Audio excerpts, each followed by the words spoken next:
ಸಿದ್ಧೇಭ್ಯಃ ಓಂ ನಮಃ ಸಿದ್ಧೇಭ್ಯಃ ಓಂ ನಮಃ ಸಿದ್ಧೇಭ್ಯಃ ನಮೋ ಅರಿಹಂತಾಣಂ ನಮೋ ಸಿದ್ಧಾಣಂ ನಮೋ ಆಯಿರ್ಯಾಣಂ ನಮೋ ವಜ್ರಾಯಾಣಂ ನಮೋ ಲೋಯೇ ಸೌವಸಾಹುಣಂ ಯೇಸೋ ಪಂಚನಮೋ ಯಾರೋ ಸೌವ ಪಾವಪನಾಶನೋ ಮಂಗಲಾಣಂಚ ಸರ್ವೇಸಿಂ ಪಡಮಂ ಹವೈ ಮಂಗಲಂ ಪಡಮಂ ಹವೈ ಮಂಗಲಂ ಓಂಕಾರಂ ಬಿಂದು ಸಂಯುಕ್ತಂ ನಿತ್ಯಂ ಧ್ಯಾಯಂತಿ ಯೋಗಿನಃ ಕಾಮದಂ ಮೋಕ್ಷದಂ ಚೈವ ಓಂಕಾರಾಯ ನಮೋ ನಮಃ ಅವಿರಲ ಶಬ್ದಗನೌಂಗ ಪ್ರಕ್ಷಾಳಿತ ಸಕಲಭೂತಲಮಲಕಲಂಕ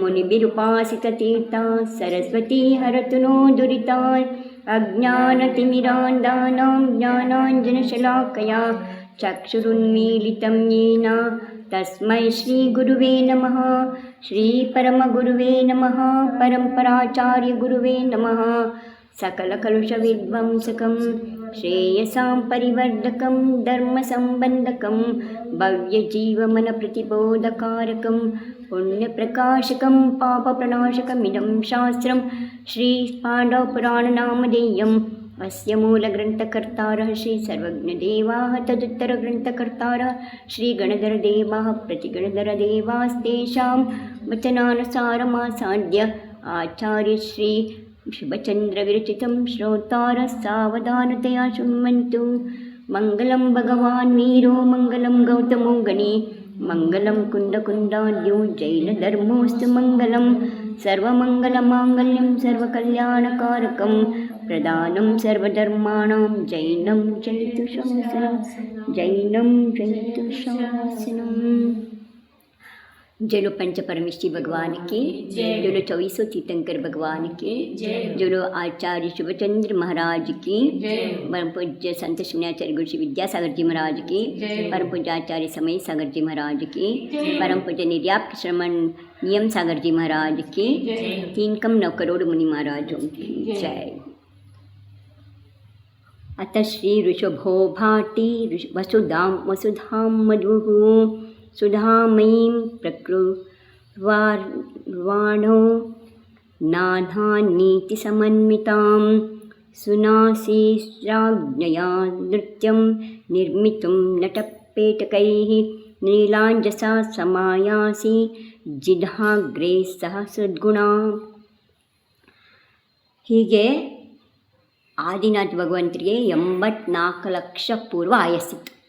ಒಂದು ಪೂರ್ವ ಆಯಸ್ಸಿಗೆ 84 ಲಕ್ಷನ 84 ಲಕ್ಷಕ್ಕೆ ಗುಣಿಸಿದರೆ ಎಷ್ಟು? ಅದು ಒಂದು ಪೂರ್ವ ಅಂತ 84 ಲಕ್ಷ ಪೂರ್ವ ಆಯಸ್ಸಿತ್ತು. 21 ಲಕ್ಷ ಪೂರ್ವದವರೆಗೆ ಅವರು ಯುವಕರಾಗಿದ್ದರು, ಬಾಲಕರಾಗಿ. ಆಮೇಲೆ 63 ಲಕ್ಷ ಪೂರ್ವಗಳವರೆಗೆ ರಾಜ್ಯಭಾರ ಮಾಡಿದರು. 5 ವರ್ಷಕ್ಕೆ ಬಂದರೆ ಇಲ್ಲದ್ದೆಲ್ಲ ಮಾಡಿ ಹೋಗ್ತಾರೆ. ಎಷ್ಟು ವರ್ಷ ರಾಜ್ಯಭಾರ ಮಾಡಿರೋ? 64 ಲಕ್ಷ ಪೂರ್ವ, 63 ಲಕ್ಷ ಪೂರ್ವ, ಕೊನೆ 1 ಲಕ್ಷ ಪೂರ್ವವು ಇತ್ತಲ್ಲ, ಅದರಲ್ಲಿ 1000 ವರ್ಷ ತಪಸ್ಸಿನಲ್ಲಿ ಹೋಯಿತು. 1000 ವರ್ಷ 6 ತಿಂಗಳಿಗೆ ಒಂದು ಆಹಾರ, ಒಂದು ಸಲ ಆಹಾರ ಮಾಡೋದ್ರೆ 6 ತಿಂಗಳು ತಪಸ್ಸು ಮಾಡೋರು, ಆಮೇಲೆ ಒಂದು ಆಹಾರ ಮಾಡೋರು. 1000 ವರ್ಷಗಳ ನಂತರ ಅವ್ರಿಗೆ ಕೇವಲ ಜ್ಞಾನ ಆಯಿತು. ಕೇವಲ ಜ್ಞಾನ ಆದಮೇಲೆ 15 ದಿನ ಕಡಿಮೆ 1 ಲಕ್ಷ ಪೂರ್ವ ವಯಸ್ಸಿನ ಇದ್ರವರೆಗೂ ಅವರು ವಿಹಾರ ಮಾಡಿರು, ಭೂಮಿ ಮೇಲೆ ಉಪದೇಶ ಮಾಡಿರು. ಕೇವಲ ಜ್ಞಾನ ಆದಮೇಲೆ ಇಲ್ವೇ, ಕೇವಲ ಜ್ಞಾನ ಆದಮೇಲೆ ಎಲ್ಲಿರ್ತಾರೆ ಗೊತ್ತಾ? ಭೂಮಿ ಮೇಲೆ ಇರೋದಿಲ್ಲ ಅವರು. ಭೂಮಿಯಿಂದ ಮೇಲೆ 5000 ಧನಸ್ಸು, ಒಂದು ಧನಸ್ಸು ಅಂದರೆ ಒಂದು ಬಿಲ್ಲಿಗೆ 6 ಅಡಿ ಅಂದರೆ 30,000 ಅಡಿ ಮೇಲ್ಮೇಲೆ ಆಕಾಶದಲ್ಲಿ ನಿಂತ್ಕೋತಾರೆ. ಭೂಮಿ ಮೇಲೆ ಇರಲ್ಲ ಅವರು, ಸಮೋಸರಣ ಅಲ್ಲಿ ರಚನೆ ಆಗುತ್ತೆ. 20,000 ಮೆಟ್ಲಿರುತ್ತೆ. ಈ ಇದು ಫ್ಲೈಟಲ್ಲಿ ರೈಲ್ವೆ ಸ್ಟೇಷನಲ್ಲಿ ಕೆಲವೆಲ್ಲ ದೊಡ್ಡ ದೊಡ್ಡ ಊರಲ್ಲಿ ನೋಡಿದ್ದೀರಲ್ಲ, ಸುಮ್ಮನೆ ಒಂದು ಕಾಲಿಟ್ಟರೆ ತನ್ನಿಂದ ತಾನೇ ಕೆಳಗಿಳಿಯುತ್ತೆ, ತನ್ನಿಂದ ತಾನೇ ಮೇಲೆ ಹತ್ತುತ್ತೆ. ಹಾಗೆ ಆ ಮೆಟ್ಲ ಮೇಲೆ ಭವ್ಯ ಜೀವ ಹೋಗಿ ನಿಂತ್ಕೊಂಡ ತಕ್ಷಣ ಕಣ್ಣು ಮುಚ್ಕೊಂಡು ಬಿಡೋದ್ರೊಳು 20 ಮೇಲೆ 20,000 ಮೆಟ್ಲಲ್ಲಿ ಇರ್ತಾರೆ. ಸಮೋಸ ಹೌದು, 20,000 ಮೆಟ್ಲಿರುತ್ತೆ, ಅಲ್ಲಿರ್ತಾರೆ. ಅದು ಭಕ್ತಿಯ ಪ್ರಭಾವ. ಅದು ಮೊದಲನೇ ಮೆಟ್ಲು ಕಾಲಿಟ್ಟು ನಮಸ್ಕಾರ ಮಾಡಿದ್ರೆ ಮುಗಿತಾ ಅವ್ರು ಕಣ್ಣು ಮುಚ್ಕೊಂಡು ಬಿಡೋದ್ರೊಳಗಡೆ 20,000 ಮೆಟ್ಲು ಪಾರಾಗಿರ್ತಾರೆ ಅಲ್ಲಿ. ಹಾಗೆ ಅವ್ರು ಭೂಮಿ ಮೇಲೆ ಇರೋದಿಲ್ಲ, ಅವ್ರಿಗೆ ಅಸಾತ ವೇದನೆಯ ನಾಶ ಆಗಿರುತ್ತೆ. ನಮ್ಗೆ ಹಸಿವು, ಬಾಯಾರಿಕೆ, ನಿದ್ದೆ ಇದೆಲ್ಲ ಬರೋದು ಅಸಾತ ವೇದನೆಯ ಕರ್ಮದಿಂದ. ಅವ್ರಿಗೆ ಆ ಕರ್ಮನೇ ಇಲ್ಲ, ಹಸಿವು ಬಾಯಾರಿಕೆನೂ ಆಗೋದಿಲ್ಲ. ಅವರಿಗೆ ಏನು ಮಾಡ್ತಾರೆ, ಬರೀ ಉಸಿರಾಡ್ತಾ ಇರ್ತಾರೆ ಅಷ್ಟೇ. ಅಸಾತ ವೇದನೆ ನಾಶ ಆಗಿರುತ್ತೆ, ಪೂರಾ ನಾಶ ಆಗಿರುತ್ತೆ. ಸಾತ ವೇದನೆಯೇ ಇರುತ್ತೆ, ಸಾತ ವೇದನೆಯೇ ಇರುತ್ತೆ, ಅಸಾತ ಪೂರಾ ನಾಶ ಆಗಿರುತ್ತೆ. ಅಸಾತ ವೇದನೆಯದಲ್ಲಿ ಶುಭವಾದ ಇರುತ್ತೆ, ಅಶುಭ ನಾಶವಾಗಿರುತ್ತೆ. ಅಸಾತ ವೇದನೆ ಅಶುಭ ಇದೆ, ಇದು ಮನುಷ್ಯನಿಗೆ ದುಃಖ ತರುತ್ತೆ, ಹಸಿವು ಬಾಯಾರಿಕೆಗಳನ್ನು, ರೋಗಗಳನ್ನು ತರುತ್ತೆ. ಆದರೆ ಅವ್ರಿಗೆ ಅಸಾತ ವೇದನೆಯ ನಾಶ ಆಗಿರೋದ್ರಿಂದ ಅವ್ರಿಗೆ ಇರುತ್ತೆ, ಶಾಂತಿ ಇರ್ತಾರೆ. ಅವರಿಗೆ ಹಸುವಿನ ಬಾಧೆ ಇಲ್ಲ, ನಿದ್ದೆ ಬಾಧೆ ಇಲ್ಲ, ಅವ್ರು ನಿದ್ದೆ ಮಾಡಲ್ಲ. ಆಮೇಲೆ 18 ದೋಷ ರಹಿತ, ಹಸಿವು ಬಾಯಾರಿಕೆ ನಿದ್ದೆ ಎಲ್ಲ ಹೊಟ್ಟೋಗಿರ್ತೀವಿ. ವೀತರಾಗಿ ಅಂತ ಯಾರು ಹೇಳ್ತಾರೆ, 18 ದೋಷ ರಹಿತರಿಗೆ ವೀತರಾಗಿ ಅಂತ ಹೇಳ್ತಾರೆ. ಅವ್ರಿಗೆ ಅದೆಲ್ಲ ನಾಶ. ಯಾಕೆ ಅಂದರೆ ಅಸಾತ ವೇದ್ಯನೇ ನಾಶ ಆಗಿರುತ್ತೆ. ಸರ್ವಜ್ಞ ಅಂದರೆ ಯಾವಾಗ 4 ಕರ್ಮ ನಾಶ ಆಗುತ್ತೆ ಆವಾಗ ಅವರು ಹಿತೋಪದೇಶಿ, 3 ಲೋಕದ ಜೀವಕ್ಕೆ ಒಳ್ಳೆಯದಾಗಲಿ ಅಂತ ಬಯಸ್ತಾ ಇರ್ತಾರೆ. ಮನುಷ್ಯರಿಗಷ್ಟೇ ಒಳ್ಳೆಯದಾಗಲಿ ಅಂತ ಕೇಳಲ್ಲ, ಇಲ್ಲ ಪ್ರಾಣಿಗಳಿಗಷ್ಟೇ ಇಲ್ಲ ದೇವತೆಗಳಿಗಷ್ಟೇ ಅಂತಲ್ಲ. 4 ಗಟ್ಟಿನಲ್ಲಿ ಎಷ್ಟು ಜೀವ ಇವೆ, ಎಲ್ಲ ಜೀವಕ್ಕೂ ಚಲೋ ಆಗಲಿ, ಒಳ್ಳೆಯದಾಗಲಿ, ಸುಖ ಶಾಂತಿ ಸಿಗಲಿ ಅಂತ. ಆ ಸುಖ ಶಾಂತಿ ಎಲ್ಲಿದೆ? ಸಮ್ಯಕ್ ದರ್ಶನದಲ್ಲಿದೆ. ನಾನು ಕರೋಡ್ಪಟ್ಟಿ, ನಾನು 5,000 ಕೋಟಿ ಇದೆ, 50,000 ಕೋಟಿ ಇದೆ ಅಂತ ಹೇಳ್ತಾರಲ್ಲ, ಏನೇನಿಲ್ಲ ಮೊಬೈಲಲ್ಲಿ ಬರ್ತಾ ಇರುತ್ತಲ್ಲ, ಎಲ್ಲ ಬರೀ ಸುಳ್ಳು. 3 ತಕ್ಕಡಿಲಿ ಒಂದು ಕಡೆ ಸಮ್ಯಕ್ ದರ್ಶನ ಇಡಿ, ಇನ್ನೊಂದು ಕಡೆಯಲ್ಲಿ 3 ಲೋಕ ಸಂಪತ್ತಿಡಿ. ಸಮ್ಯಕ್ ದರ್ಶನ ಪಲ್ಡಿನೇ ಭಾರ ಇರುತ್ತೆ, ಅದರಲ್ಲಿರುವಂಥ ಶಕ್ತಿ, ಅದರಲ್ಲಿರುವಂಥ ಸಂಪತ್ತು ಬೇರೆ. 3 ಲೋಕ ಸಂಪತ್ತು ಅದಕ್ಕೆ ಸಮಾನ ಅಲ್ಲ. ಸಮ್ಯಕ್ ದರ್ಶನ ಬಂತು ಅಂದರೆ ಅಂಥ ಆನಂದ ಆಗುತ್ತೆ, ಅದ್ರ ಮುಂದೆ ಎಲ್ಲದೂ ಅದಕ್ಕೆ ಅದ್ಯಾವುದೂ ಕೂಡ ಸಮಾನ ಆಗೋದಕ್ಕೆ ಸಾಧ್ಯ ಇಲ್ಲ. ಹೀಗೆ ಇರಬೇಕಾದ್ರೆ 63 ಲಕ್ಷ ಪೂರ್ವ ಆಯಸ್ಸಲ್ಲಿ ಪೂರಾ ರಾಜ್ಯಭಾರ ಮಾಡಿರು. ಇಂದು ನನಗೆ ಯೋಚನೆ ಆಯಿತು, ಇಷ್ಟೊಂದು ಕಾಲ ಕಳೆದೋಯ್ತು, ಭಗವಂತರಿಗೆ ವೈರಾಗ್ಯನೇ ಬರ್ತಿಲ್ವಲ್ಲ. ಇವ್ರು ತೀರ್ಥಂಕರಾಗಕ್ಕೆ ಬಂದಿದ್ದಾರೆ, ಲೋಕ ಕಲ್ಯಾಣ ಮಾಡೋಕ್ಕೆ ಬಂದಿದ್ದಾರೆ, ಭವ್ಯ ಜೀವಿಗಳಿಗೆ ಉಪದೇಶ ಮಾಡೋಕ್ಕೆ ಬಂದಿದ್ದಾರೆ ಭೂಮಿ ಮೇಲೆ. ಇವ್ರು ಯಾವಾಗ ವೈರಾಗ್ಯ ಬರೋದು, ಏನು ಮಾಡಲಿ ಅಂತ ಯೋಚನೆ ಮಾಡ್ತಾನೆ. ಆವಾಗ ಭಗವಾನ್ ಆದಿನಾಥ್ ಈ ಸಮಯ ಪೃಥ್ವಿ ತಲ್ ಪರ್ ನೀತಿ ಕಾ ಪ್ರಚಾರ ಕರ್ ರಹೇ ಥೇ. ಈ ಸಮಯದಲ್ಲಿ ನೀತಿ ನಿಯಮಗಳನ್ನು ಪ್ರಸಾರ ಮಾಡ್ತಿದ್ರು. ಉನ್ನೆ ರತ್ನ ಆದಿ ಧನ ಕಿ ಖಾನ್ ಪೃಥ್ವಿ ಕೋ ಸುಧಾಮಯಿ ಬನಾ ದಿಯಾ ಥಾ. ರತ್ನ ಮುತ್ತು ರತ್ನಗಳಿಂದ ತುಂಬಿದಂಥ ಈ ಭೂಮಿಯನ್ನು ಸುಧಾಮಯಿ ಅಂದರೆ ಅಮೃತಮಯವಾಗಿ ಮಾಡಿದ, ಅಷ್ಟು ಸುಖ ಶಾಂತಿಯನ್ನು ತುಂಬಿದ್ರು. ಉಸ್ಮೆ ಸಬ್ ಜಗ ಸುಖ ಫೈಲಾ ದಿಯಾ ಥಾ. ಎಲ್ಲ ಕಡೆ ಸುಖ ಶಾಂತಿ ಇತ್ತು. ವೇ ಪ್ರಜಾ ಕಾ ಶಾಸನ ಕರ್ತೆ ಹುಯೇ ಅಪೂರ್ವ ಶೋಭಾ ಪಾತೆ ಥೇ. ಪ್ರಜೆಗಳನ್ನು ಪಾಲನೆ ಮಾಡ್ತಾವರು ತುಂಬ ಸುಖವಾಗಿದ್ದರು.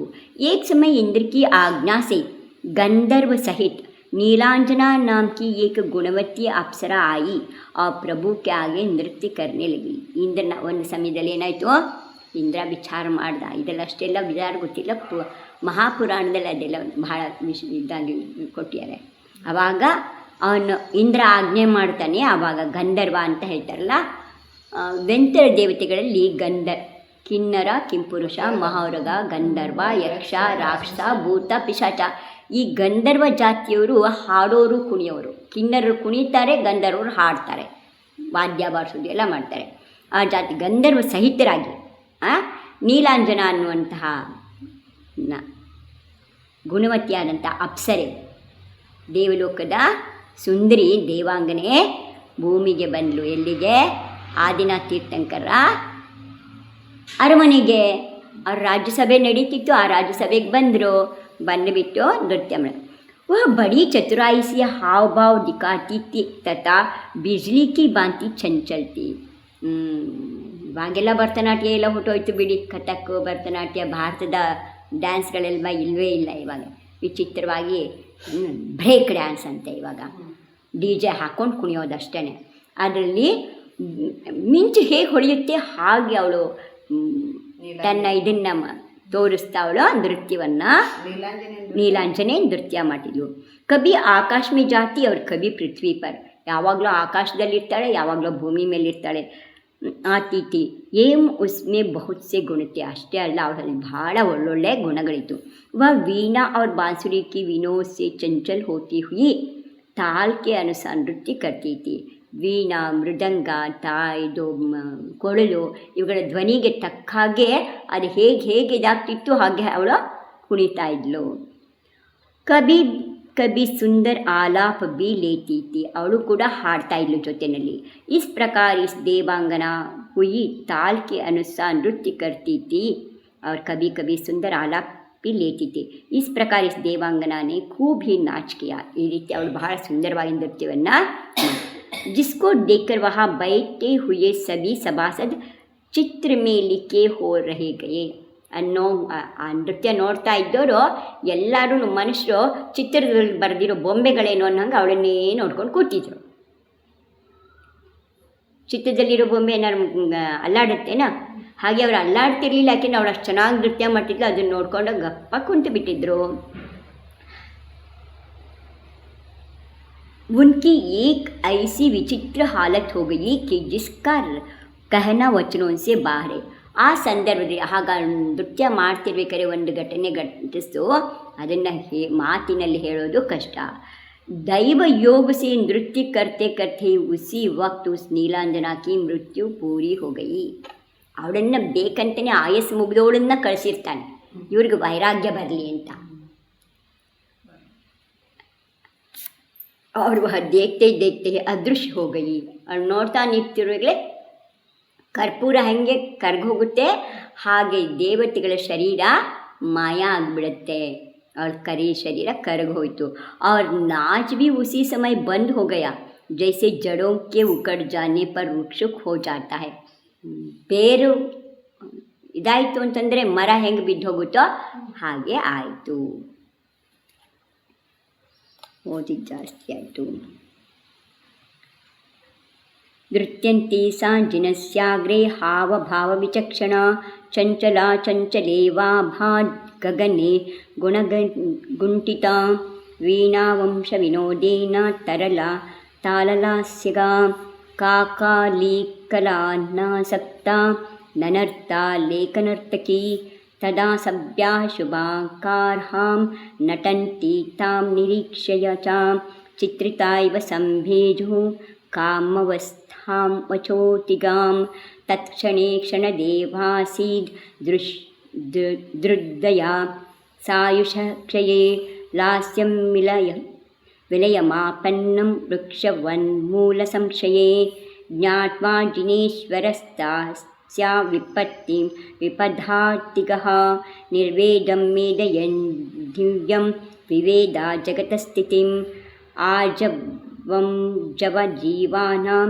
जीवनं हि विनश्वरं जीवनं हस्तगं यद्वत् दृष्टनष्टं क्षणान्तरे अहो केऽत्र भवे जीवाः स्तास्नमो विहितागसः दृश्यन्ते जलदा यद्वत् कथमत्र स्थितो मतिः इत्यालोच्य चिरं चित्ते चैतन्यगतचेतनः राज्ये निवेशयामास भरतं भरताधिपं.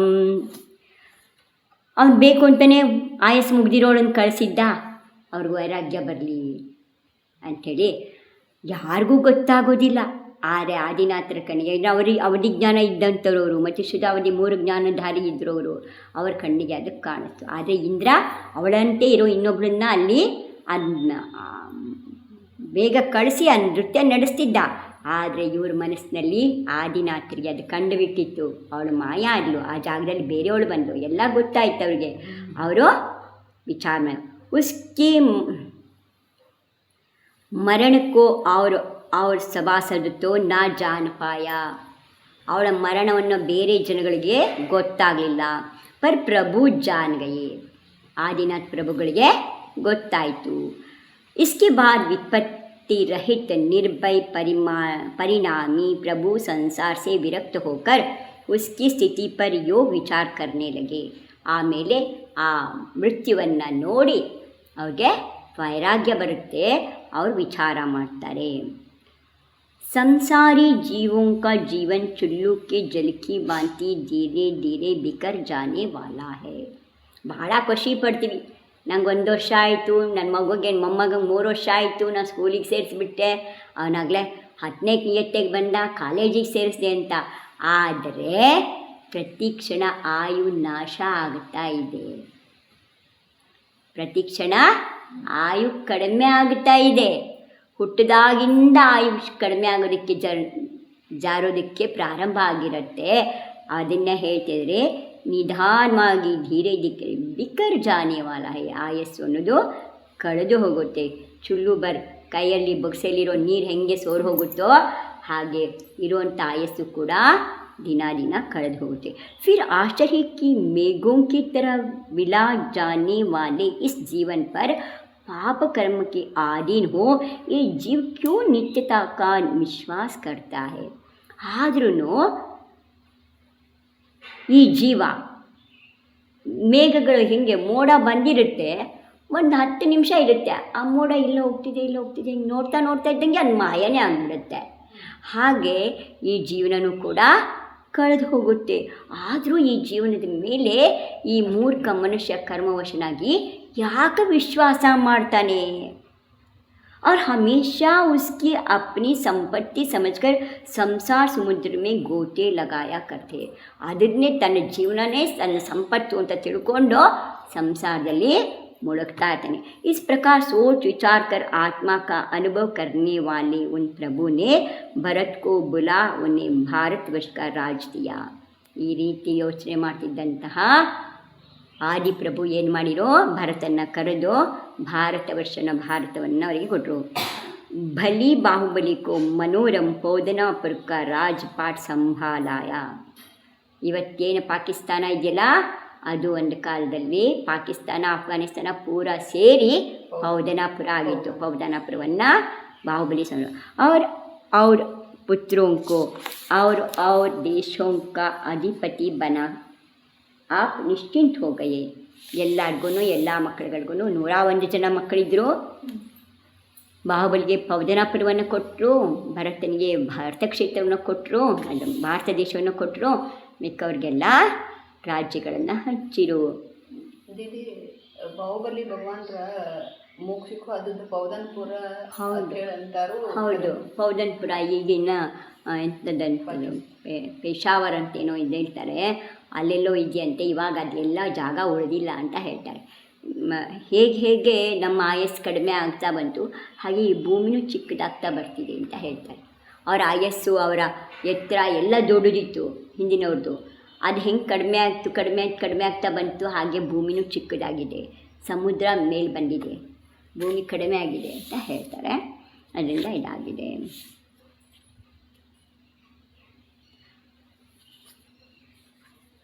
ಸುರಮ್ಯೆ ಪೌದನೆ ಬಾಹುಬಲಿನಂ ಬಲಶಾಲಿನಂ ಸೋಸ್ಥಾಪಯತ್ ತಥಾ ಶೇಷಾನ್ ಸುತಾನ್ ನಿವೃತಿ ಸಂಸ್ನಾಪ್ಯಾಸ ಸೌರೇರ್ನೀತೋ ಯಾಪ್ಯಯಾನೇನ ಯುಕ್ತಿಮಾನ್ ವನಂ ಭೂಷಣಭಾರೇಣ ಭೂಷಿತೋ ಭರತಾದಿಭಿಃ ವಠಾಧ ಸ್ಥಿತಿಮಾಸಾದ್ಯ ನವಸ್ಯಾಂ ಚೈತ್ರಕೃಷ್ಣಕೆ ದಿಧೀಕ್ಷೆ ಕೃತಕೇಶಾದಿಲ್ಲುಂಚನೋ ಭಗವಜ್ಜಿನಃ. ಹೇಗೆ ಏನು ಮಾಡಿರೋ, ತಾವು ಅಂತ ಆಗ್ಬಿಟ್ಟು, ಯಾಕೆಂದರೆ ಎಲ್ಲದನ್ನು ಮಕ್ಕಳುಗಳಿಗೆ ಒಪ್ಪಿಸ್ಬಿಟ್ಟು ಜವಾಬ್ದಾರಿನ. ಆಮೇಲೆ ಪ್ರಭುಕ್ಕೂ ಸ್ನಾನ ಭೂಷಣ್ ಸಜಾಕರ್, ಈ ಸಮಯದಲ್ಲಿ ಇವರು ಇಷ್ಟೆಲ್ಲ ಮಾಡೋ ಅಷ್ಟೊತ್ತಿಗೆ ಎಲ್ಲ ದೇವತೆಗಳು ಮತ್ತು ದೀಕ್ಷಾ ಕಲ್ಯಾಣ ತಪ ಕಲ್ಯಾಣ ಮಾಡೋಕ್ಕೆ ಬಂದರು. ಅವರು ಪ್ರಭುಗಳಿಗೆ ದಿವ್ಯ ಸ್ನಾನವನ್ನು ಮಾಡಿಸಿ ಪಲ್ಲಕ್ಕಿಯಲ್ಲಿ ಕೂರಿಸಿ ಕರ್ಕೊಂಡು ಹೊರಟರು. इस वक्त भांति भांति के भूषण से विभूषित आदि प्रभु के साथ भरत आदि हजारों राजा भी थे. ಜೊತೆಲಿ ಲೋಕಾಂತಿಕ ದೇವತೆಗಳೆಲ್ಲ ಬರ್ತಾರೆ. ಅದನ್ನೆಲ್ಲ ಇಲ್ಲಿ ಕೊಡಲಿಲ್ಲ, ಏಕೆಂದರೆ ಆ ಕತೆ ಪಾಂಡವರ ಕತೆ ಹೇಳಬೇಕಲ್ಲ. ಈ ಕತೆ ಬಹಳ ದೊಡ್ಡದಾಗ್ಬಿಟ್ಟೆ, ಅದ್ರಲ್ಲಿ ಮುಗಿಸ್ತಾ ಇದ್ದಾರೆ. ಅವು ಯಾವಾಗ ವೈರಾಗ್ಯ ಆದ ತಕ್ಷಣ ಸ್ವರ್ಗಲೋಕದಲ್ಲಿ ಲೌಕಾಂತಿಕ ದೇವತೆಗಳು ಅಂತ ಇದ್ದಾರೆ. ಬ್ರಹ್ಮಲೋಕದಲ್ಲಿ 5ನೇ ಬ್ರಹ್ಮ, ಸೌಧರ್ಮ, ಈಶಾನ, ಸಾನತ್ ಕುಮಾರ, ಮಹೇಂದ್ರ, ಬ್ರಹ್ಮೋತ್ತರ ಅಂತ. ಬ್ರಹ್ಮಲೋಕದಲ್ಲಿ 2 ಅಂತಸ್ತಿನ ಮನೆ ಇದ್ದಂಗೆ. ಕೆಳಗಿನ ಅಂತಸ್ತಲ್ಲಿ ಬ್ರಹ್ಮಲೋಕದ ದೇವತೆಗಳಿರ್ತಾರೆ. ಹಾಂ, ಐದನೇ ಸ್ವರ್ಗದಲ್ಲಿ ಮೇಲಿಂದ ಇರ್ತಲ್ಲ, ಮೇಲಿನ ಮಾಡಿ ಅಲ್ಲಿ ಈ ಲೌಕಾಂತಿಕ ದೇವತೆಗಳಿರ್ತಾರೆ. 8 ರೀತಿಯ ಲೌಕಾಂತಿಕಗಳಿದ್ದಾರೆ. ಸಾರಸ್ವತ, ಆದಿತ್ಯ, ವನ್ಯ, ಅರುಣಿ, ಗರ್ಗತೋಯ, ತುಷ್ಯತ, ಅವ್ಯಾಭಾದ, ಅರಿಷ್ಟ ಅಂತ ಹೇಳಿ 8 ರೀತಿಯ ತತ್ವಸೂತ್ರದಲ್ಲಿ ಅವರ ಹೆಸರುಗಳೆಲ್ಲ ಬರುತ್ತೆ. ಅವರು ಅಲ್ಲಿ ವಾಸ ಮಾಡ್ತಾರೆ. ಅವರು ಬಾಲ ಬ್ರಹ್ಮಚಾರಿಗಳಿರ್ತಾರೆ. ಅಲ್ಲಿ ಹೆಣ್ಣು ಮಕ್ಕಳಿಲ್ಲ, ದೇವಿಯರಿಲ್ಲ ಅವರಿಗೆ. 5ನೇ ಸ್ವರ್ಗದಲ್ಲಿ 2 ಭಾಗ. ಕೆಳಗಿನ ಭಾಗದಲ್ಲಿ ಎಲ್ಲರೂ ದೇವಿಯರು ಇರುವಂಥ ಬ್ರಹ್ಮ ಲೋಕದ ದೇವತೆಗಳಿದ್ದಾರೆ. ಮೇಲ್ಭಾಗದಲ್ಲಿ ಈ ಲೌಕಾಂತಿಕ ದೇವತೆಗಳು, ಇವರೆಲ್ಲ ಒಂದೇ ಭವವಾಗ್ತಾರೆ. ಅಂದರೆ ಅಲ್ಲಿಂದ ಸೀದಾ ಬಂದು ಮನುಷ್ಯರಾಗಿ ಹುಟ್ಟಿ ದೀಕ್ಷಾ ತಗೊಂಡು ತಪಸ್ ಮಾಡಿ ಮೋಕ್ಷಕ್ಕೆ ಹೋಗೋರು. ಅಲ್ಲಿ ಬೇರೆ ಭವ ಇಲ್ಲ. ಹಾಂ, ದೇವ ಅಷ್ಟೇ ಇರ್ತಾರೆ. ಲೋಕಾಂತಿಕ ದೇವ ಅಷ್ಟೇ ಇರ್ತಾರೆ, ದೇವಿಗಳಿಲ್ಲ ಅಲ್ಲಿ. ಹಾಂ, 5ನೇ ಸ್ವರ್ಗದ 5ನೇ ಸ್ವರ್ಗದಲ್ಲಿ 2 ಅಂತಸ್ತಿನ ಮನೆ, 2 ಮಹಡಿ ಮನೆ ಇದ್ದಂಗೆ. ಇದು ಕೆಳಗಡೆ, ಇದ್ರ ಮೇಲೆ ಇನ್ನೊಂದು ಮೇಲ್ಗಡೆ ಇದೆಯಲ್ಲ ಕಾರ್ಯಾಲಯ ಇದೆ. ಆ ಕಾರ್ಯಾಲಯದಲ್ಲೆಲ್ಲ ಲೋಕಾಂತಿಕ ದೇವ ಇದ್ದಾರೆ. ಇಲ್ಲೆಲ್ಲ ನಾವಿದ್ದೀವಿ ಹಂಗೆ ಇದ್ದಾರೆ. ಅಲ್ಲಿ ಇದಾಯಿತು.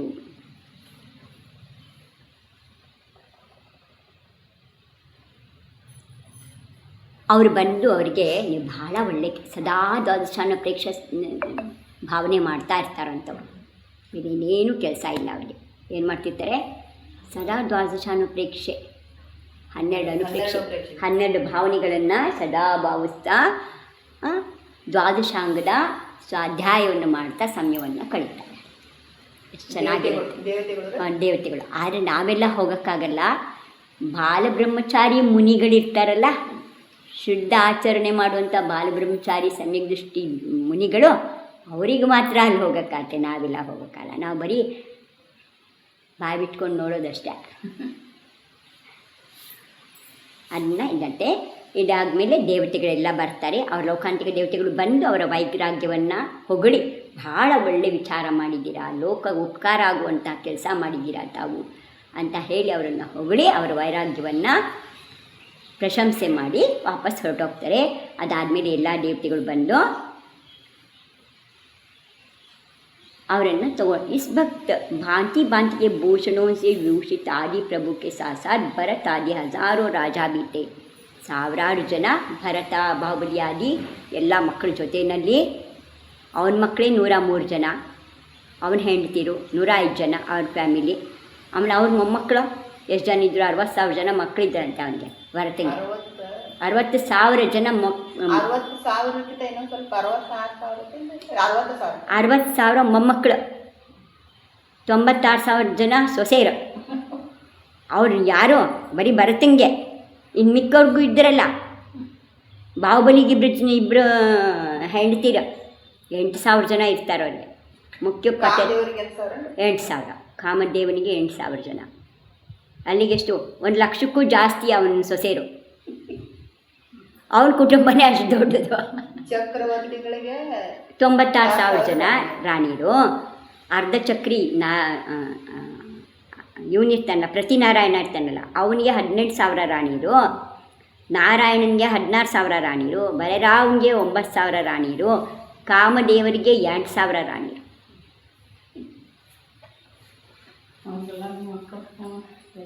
ಅಷ್ಟು ಜನಕ್ಕೆ ಮಕ್ಕಳು. ಮತ್ತು ಒಬ್ಬೊಬ್ಬರು ಅಂದ್ರೂ ಅವ್ರದ್ದೇ ಒಂದು ದೊಡ್ಡ ಊರಾಗುತ್ತೆ. ಪ್ರಜೆಗಳನ್ನ ಬಿಟ್ಟಾಕಿ ದೊಡ್ಡದ ಇರ್ತಾನೆ ದೊಡ್ಡದ ಅಲ್ಲ, ಪ್ರಜೆಗಳು ಬಿಡಿ, ಆ ರಾಜನ ವಂಶದ್ದೇ ಒಂದು ದೊಡ್ಡ ಊರು.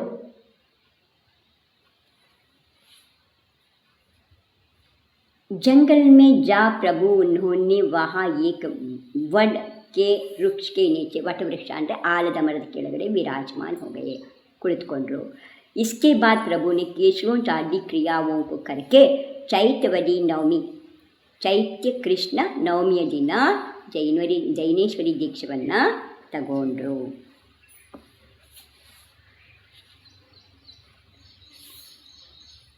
षण्मासांस्थितो योगे योगी विक्षिप्तकल्मषः उद्बीभूतो महाभूतसेवित प्रोषधावृतः संहृत्य स निजं योगं योगे पूर्णे विनिर्ययौ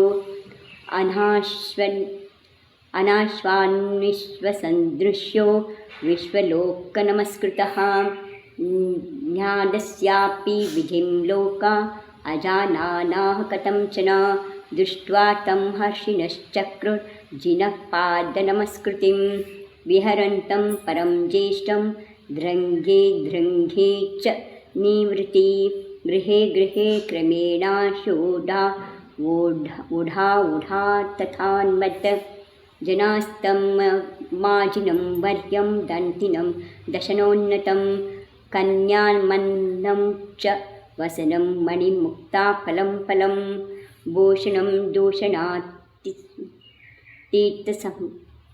दूषणातीतमासनं शयनान्वितं कुसुमानि सुगन्धीनि धौकयन्ति स्म तत्परः.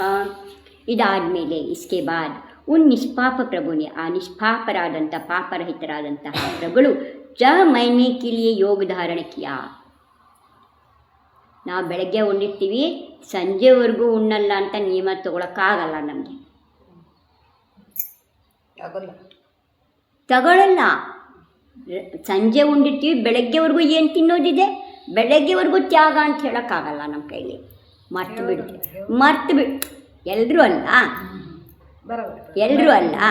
ಮಾಡೋರು ಯಾರೋ 4 ಜನ ಪುಣ್ಯಾತ್ಮರು ಮಾಡ್ತಾ ಇದ್ದಾರೆ, ಮಿಕ್ಕವರು ಮರ್ತು ಹೋಗ್ಬಿಡ್ತಾರೆ. ಅಷ್ಟು ನಿಮ್ಮ ತೊಗೊಂಡ್ರು ಬಹಳ ಪುಣ್ಯ ಬರುತ್ತೆ. ಸಂಜೆ ಉಂಡಾಯಿತು, ಎಲ್ಲ ಗುಡಿಸಿ ತೊಳೆದು ಒರೆಸಿ ಆಯಿತು, ಅಡುಗೆ ಮನೆ ಕ್ಲೀನು ಮಾಡಾಯಿತು, ಎಲ್ಲ ಆದಮೇಲೆ ಬೆಳಗ್ಗೆವರೆಗೂ ತ್ಯಾಗ ಅಂತ ತಗೊಂಡ್ರೆ ಭಾಳ ಪುಣ್ಯ. ಆದರೆ ಅದು ಕೂಡ ಕರ್ಮದಲ್ಲಿ ಮರ್ತು ಹೋಗುತ್ತೆ, ತಗೊಳ್ಳೋದು ನೆನಪು ಎಲ್ಲ. ಪುಣ್ಯಾತ್ಮರು ಪ್ರತಿಮಾಧಾರಿಗಳು ಅವರು ಇವರೆಲ್ಲ ಇದ್ದಾರೆ, ಅವ್ರದ್ದೆಲ್ಲ ನಿಯಮ ಇದೆ, ವಾಸದ ನಿಯಮ ಇರೋವಂಥವ್ರಿಗಿದೆ, ಅದು ಬೇರೆ. ಅದನ್ನು ಬಿಟ್ಟು ನಾ ಹೇಳ್ತಾ ಇದ್ದೀನಿ ಧಾರಣಕ್ಕಿಯ. ಅದೇ ಎಷ್ಟು ತಿಂಗಳ ನಿಯಮ ಮಾಡಿರೋ, 6 ತಿಂಗಳ ಆದಮೇಲೆ ಉಣ್ಣತೀನಿ ಅಂತ ನಿಯಮ ಮಾಡಿ ಕೂತ್ಕೊಂಡ್ರು. ಅವರು ಉಪವಾಸವೂ ಹಾಂ, ಮುಂದಿನ ದೀಕ್ಷೆ ಆದ ತಕ್ಷಣ ಅವ್ರಿಗೆ ಮನಪರ್ಯ ಜ್ಞಾನ ಆಗುತ್ತೆ. ಆಮೇಲೆ ಅವರು ನಿಯಮ ತೊಗೊಂಡು ಕೂತ್ಕೊಂಡು ತಥಾ ಸಂಸಾರ ದ್ವಾರ ಸೇವಿತ್ವೇ ಪ್ರಭು ಉಸ್ ವಕ್ತ ತೇಜೋಮಯ ಹೋಗಯೇ.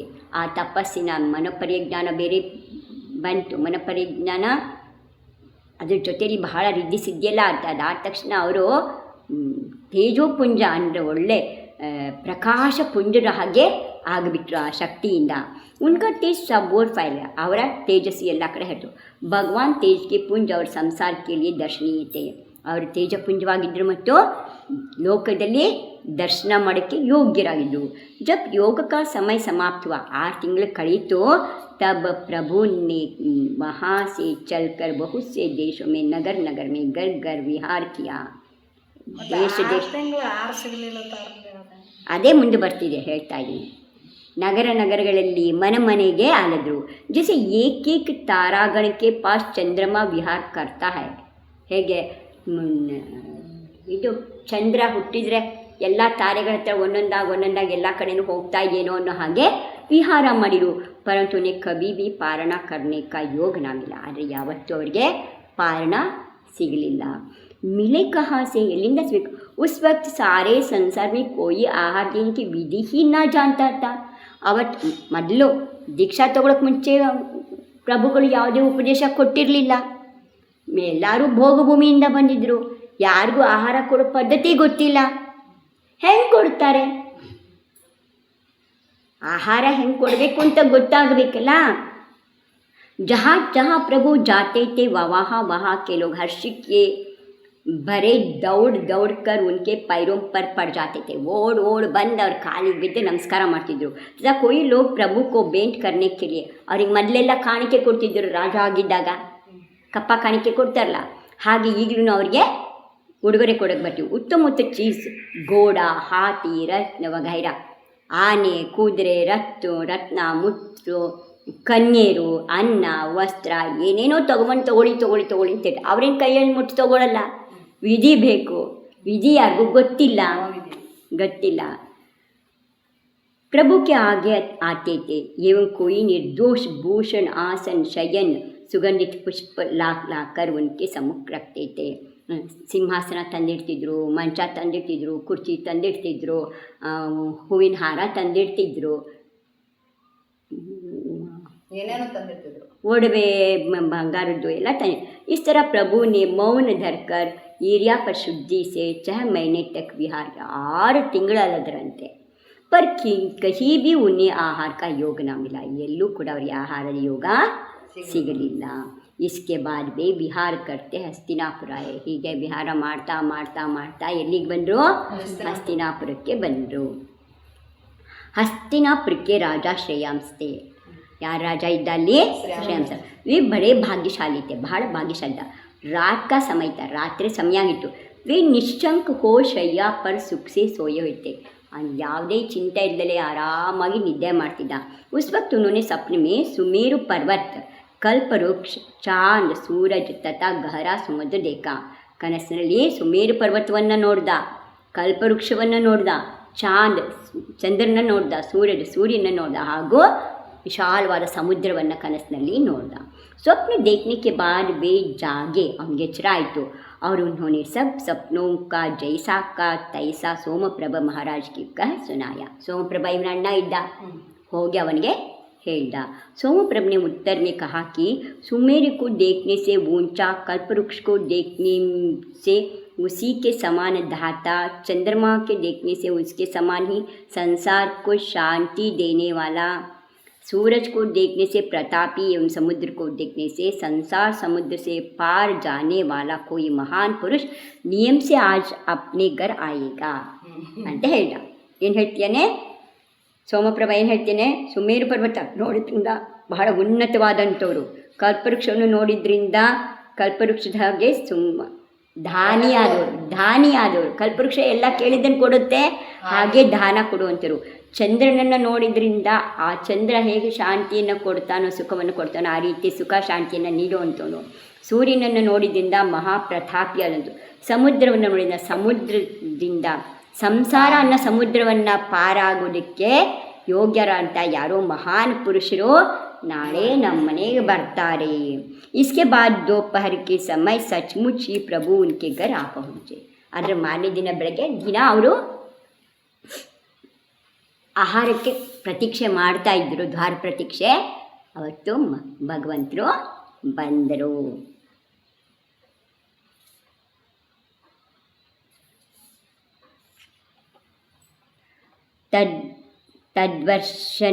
तद्दर्शन समानंदा जात पूर्वा भवस्मृति श्रेयां सोम प्रभैधामा प्रभाता जिनपद्युगम विधिना विधिवद्राधे तृतीया दिवसे सचा मधुरेक्षुर रसेनास्या कारयामास पारणं जिनसहस्रवर्षान्ते फाल्गुनैकादशी दिने कृष्णपक्षे संप्राप्त पत्केवलज्ञानमद्भुतम्. ಅಂತ ಪ್ರಭು को देखते ही ಶ್ರೇಯಾಂಸ್ को बहुत हर्ष हुआ. ಪ್ರಭುಗಳನ್ನು ನೋಡಿದ ತಕ್ಷಣ ಶ್ರೇಯಾಂಸನಿಗೆ ಬಹಳ उन्हें अपने पिछले भव की याद हो आई. ಅವನಿಗೆ ಹಿಂದಿನ ಜನ್ಮ ನೆನಪಾಯಿತು. उन्हें यह भी स्मरण हो आया कि दिगंबर मुनियों को किस विधि से आहार दिया जाता है. ದಿಗಂಬರ ಮುನಿಗಳ ಆಹಾರ ಹೆಂಗೆ ಕೊಡಬೇಕು ಅನ್ನೋದು ಅವ್ರ ನೆನಪಿಗೆ ಬಂತು. ಯಾಕೆಂದರೆ ವಜ್ರಜಂಗನ ಭವದಲ್ಲಿ ಶ್ರೀಮತಿ ಅಂತ ಶ್ರೇಯಾಂಸ ಅವರ ಹೆಂಡತಿ ಆಗಿದ್ದ. ಆದಿನಾಥ್ ಪ್ರಭುಗಳು ವಜ್ರಜಂಗ ಆಗಿದ್ದಾಗ ಅವರಿಗೆ ಶ್ರೀಮತಿ ಅಂತ ಹೇಳಿ ಶ್ರೇಯಾಂಸರಾಜ ಅವರ ಹೆಂಡತಿಯಾಗಿದ್ದ. ಅವಾಗ ಅವರಿಬ್ಬರು ಸೇರಿ ಆಹಾರವನ್ನು ಕೊಟ್ಟಿದ್ದರು ಜೊತೆಯಲ್ಲಿ. ಅದು ಅವಳಿಗೆ ನೆನಪಿಗೆ ಬಂತು. ಫಿರ್ ಕ್ಯಾ ಥಾ ವೇ ಸೋಮಪ್ರಸಾದ್ ಸಹಿತ ಪ್ರಭುಕ್ಕೆ ಚರಣೊಮ್ಮೆ ಪಡ್ಗಯೇ. ಅವರು ಸೋಮನ ಜೊತೆಯಲ್ಲಿ ಇದು ಮಾಡು. ಅವರು ನೊನ್ನೆ ವೈಶಾಖ ಸುದಿ ತೀಜ, ವೈಶಾಖ ಶುಕ್ಲ ಪಕ್ಷದ ತೃತೀಯ ದಿನ ಪ್ರಭು ಕೋ ಸಾಂಟ್ ಕೆ ಮಧುರ ರಸ್ ಕಾ ಆಹಾರ ದಿಯಾ, ಅಂದರೆ ಕಬ್ಬಿನ ಹಾಲಿನ ರಸವನ್ನು ಕೊಟ್ಟ. ಭಗವಾನ್ ಕೋ ಆಹಾರ ದೇನೆಕ್ಕೆ ಪ್ರಭಾವ ಸೇ ಉನ್ಕೆ ಯಹ ರತ್ನೋಂ ಕಿ ಬರ್ಸಾ ಹುಯಿ. ಅವನ ಮನೆಯಲ್ಲಿ ಪಂಚಾಶ್ಚರ್ಯ ಆಯಿತು, ರತ್ನಗಳು ವೃಷ್ಟಿ ಆಯಿತು. ಆಹಾರ ಲೇಕರ್ ಮೌನಿ ಅವ್ರ ಮಹಾಮನ ಪ್ರಭು ವहाँ से वन को चले गए. ಅವರು ವಾಪಸ್ ಮನಕ್ಕೆ ಹೊರಟೋದ್ರು. ಅವ್ರ ಘೋರ್ ತಪ್ಪನೆ ಲಗೆ, ಮತ್ತೆ ಘೋರವಾದ ತಪಸ್ಸನ್ನು ಮಾಡ್ತಿದ್ರು. इसके बाद 1000 ವರ್ಷ ಮೇ ಪ್ರಭು ಕೋ ಕೇವಲ ಜ್ಞಾನ ಪ್ರಾಪ್ತ ಹುआ. ಆಮೇಲೆ 1000 ವರ್ಷ ಕಳೆದ ನಂತರ ಅವರಿಗೆ ಕೇವಲ ಜ್ಞಾನ ಬಂತು. ವೇ ಕೇವಲಿ ಹೋವೆಯ, ಅವರು ಕೇವಲಿಗಳಾದರು. ಚಕ್ರೋತ್ಪತ್ತ್ಯಾ ನರೇಂದ್ರೋಸೌ ಭರತೋ ಭಾರತಂ ಖಲು ಸಂಸಾದಯಿತುರ್ಮುದ್ಯುಕ್ತೋ ಬಭೂವ ಬಲಮಂಡಿತಃ. ಜಯಂ ಚ ಕೌರವಾಧೀಶಾ ಮಾಹೂಯಾಸ್ತಾಪಯತ್ತರ್ಸಂ. ಸಾ ಸೇನಾನಿಪದೇ ರತ್ನಂ ಸಹಸ್ರಸುರರಕ್ಷಿತಂ. ಸಾ ಚಕ್ರಿ ಸೈನ್ಯಚಕ್ರೇಣ ಸಹಸ್ರಷಷ್ಟಿವರ್ಷಣೈಃ ಸಂಸಾದ್ಯ ಭಾರತಂ ಕ್ಷೇತ್ರಂ ವಿನೀತಾ ಮಾ ಜಗಾಮ ಚ. ಜಯೋ ಮೇಘೇಶ್ವರ ಲೇಖಾನ್ ಜಿತ್ವಾ ಮೇಘಸ್ವರ್ಹಾಭಿಧಾಂ ಲಬ್ಧವಾನ್ ಭರತಾಧೀಶಾನ್ ರಾಜ್ಯೇ ಗಜಪುರೇ ಸ್ಥಿತಃ. ಈ ಕಡೆ ಅಲ್ಲಿ ಅವ್ರಿಗೆ ಕೇವಲ ಜ್ಞಾನ ಆಯಿತು. ಈ ಕಡೆ ಭರತ ಮಹಾರಾಜ್ ಕಿ ಆಯುಧ ಶಾಲಾ ಮೇ, ಭರತರ ಮಹಾರಾಜನ ಆಯುಧ ಶಾಲೆ. ರಾಜರಿಗೆ ಹೇಗೆ ಸಂಪತ್ತನ್ನು ಚಿನ್ನ ಬೆಳ್ಳಿ ಬಂಗಾರ ಇಡೋಕ್ಕೆ ಭಂಡಾರ ಇರುತ್ತೋ ಹಾಗೆ ಆಯುಧ ಭಂಡಾರನೂ ಇರುತ್ತೆ, ಅದು ಬೇರೆ ಇರುತ್ತೆ. ಅಲ್ಲಿ ಎಲ್ಲ ಶಸ್ತ್ರಗಳಿರುತ್ತೆ, ಕತ್ತಿ ಖಡ್ಗ ಗುರಾಣಿ ಬಿಲ್ಲು ಬಾಣ ಬಲ್ಲೆ ಎಲ್ಲವುದು ಆಯುಧ ಶಾಲೆ ಇರುತ್ತೆ. ಅಲ್ಲಿ ಚಕ್ರರತ್ನಕ್ಕೆ ಉತ್ಪತ್ತಿ ಹುಯಿ, ಏನು ಹುಟ್ಕೊಂತೋ ಚಕ್ರರತ್ನ. ಅವ್ರಿಗೆ ಬಹುತ್ ಸಿ ಸೇನಾ ಕೆ ಸಾಥ್ ಲೇಕರ್ ಭಾರತವರ್ಷ ಕೋ ಅಧೀನ್ ಕರ್ನೆ ಕೆ ಲಿಯೆ ತಯಾರ್ ಹುआ. ಅವನು ಬಹಳಷ್ಟು ಜನ ರಾಜರನ್ನು, ಅವ್ರಿಗೆ ಚಕ್ರವರ್ತಿಗಳಿಗೆ 32,000 ಜನ ರಾಜರು ಅಧೀನಲ್ಲಿ ಇರ್ತಾರೆ, ಅವರ ಅಧೀನದಲ್ಲಿ. ಅವನ್ನೆಲ್ಲ ಕರ್ಕೊಂಡು ಯುದ್ಧಕ್ಕೆ ಹೊರಟ. ಉಸ್ ಸಮಯ ಭರತ್ನೆ ಕೌರವ್ ಕುಲಾದೀಪಕ್ ಜೈ ಕೋ ಬುಲಾಯ. ಜಯಕುಮಾರ ಯಾರು? ಶ್ರೇಯಾಂಸನ ಮಗ ಜಯಕುಮಾರನ್ನು ಕರೆಸಿದ. ಅವ್ರು ಉನೇ ಸೇನಾಪತಿ ಕ ಪದ ದಿಯ, ಅವನಿಗಿನ್ನ ಯುದ್ಧದಲ್ಲಿ ಸೇನಾಪತಿ ಪದವನ್ನು ಕೊಟ್ಟ. ಚಕ್ರವರ್ತಿ ಕೆ 14 ರತ್ನೋं में से ಸೇನಾಪತಿ ಏಕ ರತ್ನ ಹೇ. 14 ರತ್ನಗಳಲ್ಲಿ ಸೇನಾಪತಿನೂ ಒಬ್ಬ ರತ್ನ. ಆ ಜಯಕುಮಾರ ಆ ಸೇನಾಪತಿ ರತ್ನ ಇದ್ದ. ಇಸ್ ರತ್ನಕ್ಕೆ 1000 ದೇವ ರಕ್ಷಾ ಕರ್ತೇತೆ. ಅವನ ಎಲ್ಲ 14 ರತ್ನಗಳು ನವನಿಧಿಗಳು, 9 ನಿಧಿ, ಪ್ರತಿಯೊಂದನ್ನು 1,000 ಯಕ್ಷ ದೇವತೆಗಳು ರಕ್ಷಣೆ ಮಾಡ್ತಾರೆ. ಹೆಂಗೆ ಬಾಗಿಲಲ್ಲಿ ಗಾರ್ಡ್ಸ್ ಇರ್ತಾರಲ್ಲ ದೊಡ್ಡ ದೊಡ್ಡ ಮನೆಗಳಲ್ಲಿ, ಇದರಲ್ಲಿ ಆಫೀಸ್ಗಳಲ್ಲಿ ಬಂದೂಕ ಹಿಡ್ಕೊಂಡು ಬಾಗಿಲಲ್ಲಿ ಯೂನಿಫಾರ್ಮ್ ಹಾಕೊಂಡು ನಿಂತಿರ್ತಾರಲ್ಲ, ಹಾಗೆ ಯಕ್ಷ ದೇವತೆಗಳು ಒಂದೊಂದು ವಸ್ತುನ, ಒಂದೊಂದು ರತ್ನಕ್ಕೆ 1,000 ಜನ ಯಕ್ಷರು ಇರ್ತಾರೆ. ಪುಣ್ಯ ಗಳಿಸ್ಬೇಕು, ತಪಸ್ಸು ಮಾಡಬೇಕು, ದೇವತೆಗಳು ಬಂದು ಸೇವೆ ಮಾಡ್ತಾರೆ, ಹಂಗೆ ಆಳು ಮನುಷ್ಯರಂಗೆ. ಆದರೆ ನಾವೇನು ಮಾಡ್ತೀವಿ, ಅವರನ್ನೇ ಅವ್ವ ಕೊಡೆ ಅಂಥೇಳಿ ಬೇಡಕ್ಕೆ ಹೋಗ್ತೀವಿ. ಅವ್ರು ಏನು ಕೊಟ್ಟಾರು, ನೀ ಭಗವಂತನ ಬೇಡು ಅಂತ ಅವ್ರು ಅಂತಾರೆ. ನಮ್ಗೆ ಅದು ಕೇಳಲ್ಲ ಕಿವಿಗೆ. ಚಕ್ರವರ್ತಿಗಳ ಯಾರು ನಮೋಕಾರ ಮಂತ್ರವನ್ನು ಜಪ ಮಾಡ್ತಾ ಇರ್ತಾರೆ, ಅವ್ರಿಗೆ ಬೇಕಾದ ಕಷ್ಟ ಬರಲಿ, ಅವರ ರಕ್ಷಣೆಗೆ ದೇವತೆಗಳು ಬರ್ತಾರೆ, ಯಾವುದೋ ರೂಪದಲ್ಲಿ ಬರ್ತಾರೆ. ಇವತ್ತು ನಮ್ಮ ಕಣ್ಣಿಗೆ ಸಾಕ್ಷಾತ್ ಬರಲ್ಲ ಅವರು, ಆದರೆ ಯಾರ ರೂಪದಲ್ಲಿ ಬರ್ತಾರೆ, ಹೇಗೆ ಬರ್ತಾರೆ ಗೊತ್ತಿಲ್ಲ, ಬರ್ತಾರೆ, ಸಹಾಯ ಮಾಡ್ತಾರೆ. ಅದಕ್ಕೆ ಅವ್ರನ್ನ ಜಿನಶಾಸನ ದೇವತೆ ಅಂತ ಹೇಳಿದ್ದಾರೆ. ಯಾಕೆಂದರೆ ಜಿನರ ಶಾಸನವನ್ನು, ಜಿನರನ್ನು ಯಾರು ಭಜಿಸ್ತಾ ಇದ್ದಾರೆ ಅವರ ರಕ್ಷಣೆಯನ್ನು ಅವರು ಮಾಡ್ತಾರೆ, ಕರಿದಲ್ಲೇನೂ ಮಾಡ್ತಾರೆ. ಯಾಕೆಂದರೆ ನೀವು ಭಗವಂತನ ಧ್ಯಾನ ಮಾಡ್ತಿದ್ದೀರ, ನಾವು ಭಗವಂತನ ಬಿಟ್ಟು ಎಲ್ಲರನ್ನೂ ಧ್ಯಾನ ಮಾಡ್ತಿದ್ದೀವಿ, ಅದಕ್ಕೆ ನಮಗೇನು ಸಿಗವತ್ತು. ಅವ್ರು ಹೇಳ್ತಾರೆ, ಅವ್ರಿಗೆ ಅಂಜಿಕೆ ಬಂದುಬಿಟ್ಟಿದೆ. ಇವಾಗ ನಾವು ಹೋದರೆ ನಮ್ಮನ್ನೇ ಪೂಜೆ ಮಾಡೋಕ್ಕೆ ಹತ್ತುತ್ತಾರೆ ಈ ಮೂರ್ಖರು. ಇವ್ರ ಹತ್ರ ಏನು ಹೋಗೋದು ಬೇಡ, ಹೋಗೋದೇ ಬೇಡ ಅಂತ ಅವ್ರ ಭೂಮಿ ಕಾಣಿಸ್ಕೊಳ್ಳೋದೇ ಬಿಟ್ಬಿಟ್ಯಾರ. ಅವ್ರಿಗೆ ಅಂಜಿಕೆ. ಮತ್ತು ಭಗವಂತನ ಬಿಟ್ಟು ಈಗ ನೇಮಸಾಗರ್ ಮಹಾರಾಜರು ಬಂದರು ಅಂತ ಇಟ್ಕೊಂಡೆ, ಪಂಚಕಲ್ಯಾಣ ಆಗಬೇಕು, ಇದೆಲ್ಲ ಕಾರ್ಯಕ್ರಮ ನಡೀತು. ಮಹಾರಾಜಿ ಬಂದರು. ಮಹಾರಾಜರು ಬಂದಾಗ ದಿನಾ ದೀದಿ ಪಾಠ ಹೇಳ್ತಿದ್ದಾಳೆ, ದಿನ ಕಲಿಸ್ತಿದ್ದಾಳೆ ಅಂತೇಳಿ ಮಹಾರಾಜನ ಬಿಟ್ಟು ನೀವು ನನ್ನ ನಮಸ್ಕಾರ ಮಾಡಿದರೆ ತಪ್ಪ ನಾನೇ ಓಡೋಗ್ಬೇಕಾಗತ್ತೆ. ಹಾಗೆ ಅವರು ಓಡೋದ್ರು. ಗುರುಗಳಿರ್ಬೇಕಾದ್ರೆ ನನಗೆ ನಮಸ್ಕಾರ ಮಾಡ್ತಿದ್ರಲ್ಲ, ಅಯ್ಯೋ ದೇವ ನಾ ಕೆಟ್ಟೆ ಅಂತೇಳಿ ನಾನು ಎದ್ದೋಡಿ ಹೋಗಬೇಕು. ಹಾಗೆ ಅವರೂ ಭಗವಂತನ ಬಿಟ್ಟು, ದೇವಾದಿದೇವ ಜಿನೇಂದ್ರನ ಬಿಟ್ಟು ನಮ್ಮನ್ನು ಪೂಜೆ ಮಾಡೋಕ್ಕೆ ಹತ್ತಿದ್ದಾರೆ ಮೂರ್ಖರು ಇವರು ಮುಂದೆ ಹೋದರೆ ನಾವು ಕೆಟ್ಟು ಹೋಗ್ತೀವಿ ಅಂಥೇಳಿ ಅವ್ರ ಭೂಮಿಗೆ ಬರೋದೇ ಬಿಟ್ಟು. ಮೊದಲು ಸಾರಿಗೆ ಬರೋರಂತೆ, ಯಾವಾಗ ಸದಾ ಬರೋರಂತೆ ಭೂಮಿ ಮೇಲೆ, ನಮ್ಮ ಕಣ್ಣಿಗೆ ಕಾಣೋ ಹಾಗೆ ಬರ್ತಿದ್ರಂತೆ. ಆದರೆ ಇವತ್ತು ಕಣ್ಣಿಗೆ ಕಾಣೋದೆಲ್ಲ ಬರೋದೇ ಬಿಟ್ಬಿಟ್ರು. ಸವಾಸ ಬೇಡ, ಈ ಕಾಲ ಕಳೆಯೋರ್ಗು ಈ ಭೂಮಿಗೆ ಬರೋದೇ ಬೇಡ ಅಂತ. ಯಾರ ಕಣ್ಣಿಗೂ ಕಾಣಿಸ್ಕೊಡಲ್ಲ ಈಗ ಅವರು. ಎಷ್ಟು ಜನ ರಕ್ಷಣೆ ಮಾಡ್ತಿದ್ರು ಆ ಚಕ್ರರತ್ನವನ್ನು? 1,000 ಜನ ಯಕ್ಷರು ಅದನ್ನು ರಕ್ಷಣೆ ಮಾಡ್ತಾಯಿದ್ರು. ಸೇನಾಪತಿ ರತ್ನವನ್ನು ಕೂಡ ಆ ಅನ್ನುವಂಥ ಜಯಕುಮಾರ ಅನ್ನುವಂಥ ಸೇನಾಪತಿ ಏನಿದ್ದ ಶ್ರೇಯಾಂಸನ ಮಗ, ಅವನನ್ನು ಕೂಡ 1,000 ಜನ ಯಕ್ಷರು ಅವನ ಜೊತೆಯಲ್ಲಿ ಇರ್ತಾಯಿದ್ರು ಅವನ ರಕ್ಷಣೆಗೆ. इसके बाद ಭರತ ಚಕ್ರವರ್ತಿ ने दिग्विजय करना आरंभ किया. ದಿಗ್ವಿಜಯಕ್ಕೆ ಹೋದ.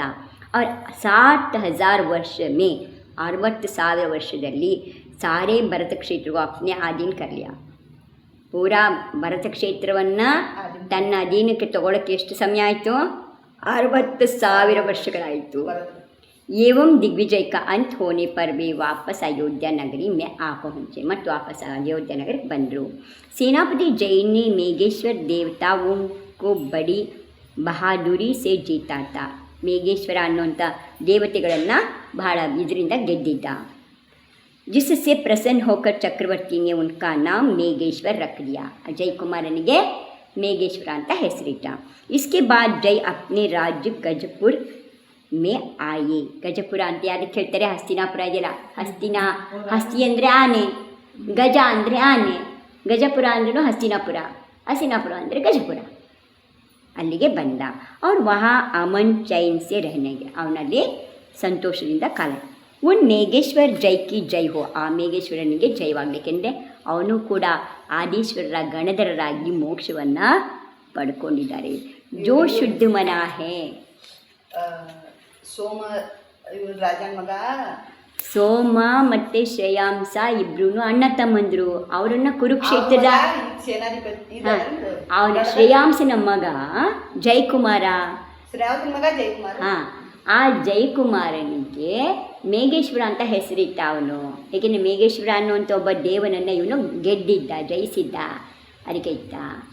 ಅವರ ಮುಂದೆ ಗಣದರ ಅವರು ಗಂಡ.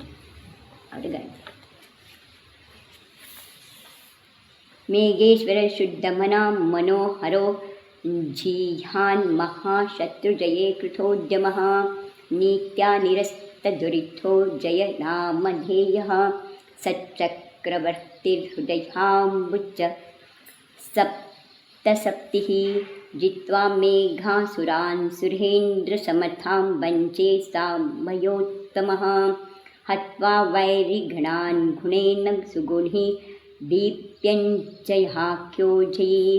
ಸೇನಾನೀಮಣಿರುತ್ತಮೋ ನರಸುರೈ ಸಂಸೇವ್ಯ ಪಾದಾಂಬುಜೋ ಧರ್ಮಸ್ಯೈವ ವಿಜೃಂಭಿತೇನ ಭುವನೆ ಮಾನ್ಯೋ ಜನೋ ಜಾಯತೆ ಇತಿ ಭಟ್ಟಾರಕ ಶ್ರೀ ಶುಭಚಂದ್ರ ಪ್ರಣೀತೆ ಬ್ರಹ್ಮಶ್ರೀಫಾಲ ಸಾಹಾಯ ಸಾಂಪೇಕ್ಷೆ ಶ್ರೀ ಪಾಂಡವಪುರಾಣೆ ಮಹಾಭಾರತನಾಮ್ನಿ ಜಯಸ್ಯ ಸೇನಾಪತಿ ಪದ ಪ್ರಾಪ್ತಿವರ್ಣನಂ ನಾಮ ದ್ವಿತೀಯಂ ಪರ್ವಂ. 2ನೇ ಪರ್ವ ಮುಗೀತು. ಆಗ ಹೀಗೆ राजनीति के द्वारा बैरियों के समूह को समूह नष्ट भ्रष्ट कर दिए और जो चक्रवर्ती के हृदय को प्रफुल्लित करने के लिए सूरज है, एवं जिन्होंने मेघेश्वर को जीतकर सुरेंद्र की समर्था की ओर अपने अखंड पराक्रम से वैरियों पर विजय पाई, जो सच्चे गुणों के भंडार और तेज के पुंज है, जयशील होने के कारण से ही जिन्हें जय कहते हैं, जो सेनापति रत्न है तथा देवतागण और महान पुरुष जिनकी सेवा करते हैं. ಜಯಕುಮಾರ ಹೇಗಿದ್ದ? ಮಹಾನ್ ಪರಾಕ್ರಮಿ ಆಗಿದ್ದ. ಅವನು ಯುದ್ಧದಲ್ಲಿ ಮೇಘೇಶ್ವರ ಅನ್ನುವಂಥ ಒಬ್ಬ ದೇವನನ್ನು ಗೆದ್ದಿದ್ದ. ಅದರಿಂದ ಅಖಂಡ ಪರಾಕ್ರಮಿಯಾದ ವೈರಿಯನ್ನು ಗೆದ್ದಂತಹ ವಿಜಯವನ್ನು ಪಡೆದಿದ್ದರಿಂದ ಅವನಿಗೆ ಜಯ ಅಂತ ಕರೀತಿದ್ರು. ನಿಜವಾದ ಎಲ್ಲ ಗುಣಗಳಿಗೆ ಭಂಡಾರನಾಗಿದ್ದ, ಜಯಶೀಲನಾಗಿದ್ದ, ಸೇನಾಪತಿ ರತ್ನನಾಗಿದ್ದ. ಸೇನಾಪತಿ ರತ್ನ ಅವನು. 14 ರತ್ನಗಳಲ್ಲಿ ಅವನು ಒಬ್ಬ ರತ್ನ ಇದ್ದ. यहाँ ग्रंथकार कहते हैं कि संसार में धर्म के फल से ही पुरुष गण्यमान्य होते हैं, पूज्य तथा उत्तम उत्तम पद पाते हैं. इस कारण जीव मात्र का पहला कर्तव्य है कि वह हमेशा धर्म का ध्यान रखे. ಏನು ಹೇಳ್ತಿದ್ದಾರೆ ಶಿವಚಂದ್ರಾಚಾರ್ಯರು? ಈ ಲೋಕದಲ್ಲಿ ಯಾವುದೇ ಸುಖ ಸಿಗಬೇಕಾದ್ರೆ ಮೊದಲು ಏನು ಬೇಕು? ಪುಣ್ಯ ಬೇಕು. ಆ ಪುಣ್ಯ ಎಲ್ಲಿ ಸಿಗುತ್ತೆ? ಧರ್ಮದಿಂದ ಸಿಗುತ್ತೆ. ಧರ್ಮನ ಪಾಲನೆ ಮಾಡೋದ್ರಿಂದ ಪುಣ್ಯ ಪ್ರಾಪ್ತಿಯಾಗುತ್ತೆ. ಆದ್ದರಿಂದ ಎಲ್ಲ ಜೀವಿಗಳು ತಮ್ಮ ಕರ್ತವ್ಯ ಅಂತ ತಿಳ್ಕೊಂಡು ಯಾವಾಗಲೂ ಧರ್ಮದ ಧ್ಯಾನವನ್ನು ಮಾಡಬೇಕು, ಧರ್ಮವನ್ನು ಪಾಲಿಸಬೇಕು ಅಂತ. ಇಸ್ ಪ್ರಕಾರ ಬ್ರಹ್ಮ ಶ್ರೀಪಾಲ್ ಕಿ ಸಹಾಯತಾ ಸೆ ಅಂದರೆ ಬ್ರಹ್ಮಚಾರಿ ಶ್ರೀಪಾಲನ ಸಹಾಯದಿಂದ ಶ್ರೀ ಶಿವಚಂದ್ರ ಭಟ್ಟಾರಕ ದ್ವಾರ ಶಿವಚಂದ್ರ ಭಟ್ಟಾರಕ ಆಚಾರ್ಯ ಶಿವಚಂದ್ರಕನ್ನ ರಚಿತವಾದಂತಹ ಪಾಂಡವ ಪುರಾಣದಲ್ಲಿ ಪಾಂಡವ ಪುರಾಣ ಅಂತ ಹೆಸರಿನ महाभारत जयकुमार को सेनापति पद प्राप्ति का वर्णन करने वाला दूसरा पर्व समाप्त हुआ. ಎರಡನೇ ಪರ್ವ ಮುಗಿಯಿತು. ಹೇಳೋಣ ಇನ್ನೊಂದು 10 ನಿಮಿಷ. ಈಗ ಮೂರನೇ ಪರ್ವ. जिनं नौमि जितारातिं वृषभं वृषलाञ्छनं वृषभं वृषादार्थारं वृषार्तिर्जनं सेवितम् अतः सोमप्रभस्यान्ये सुताश्च विजयादयः गुणैर्विजिघ्निरे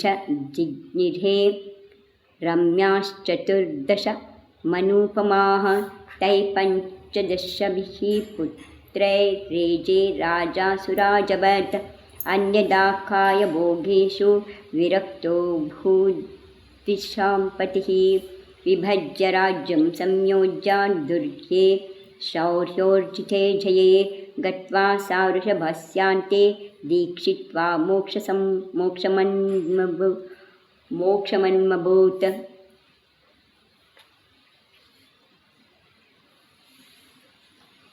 उन आदिनाथ प्रभु को नमस्कार है. आदिनाथ प्रभु के नमस्कार ಮಾಡ್ತೀವಿ.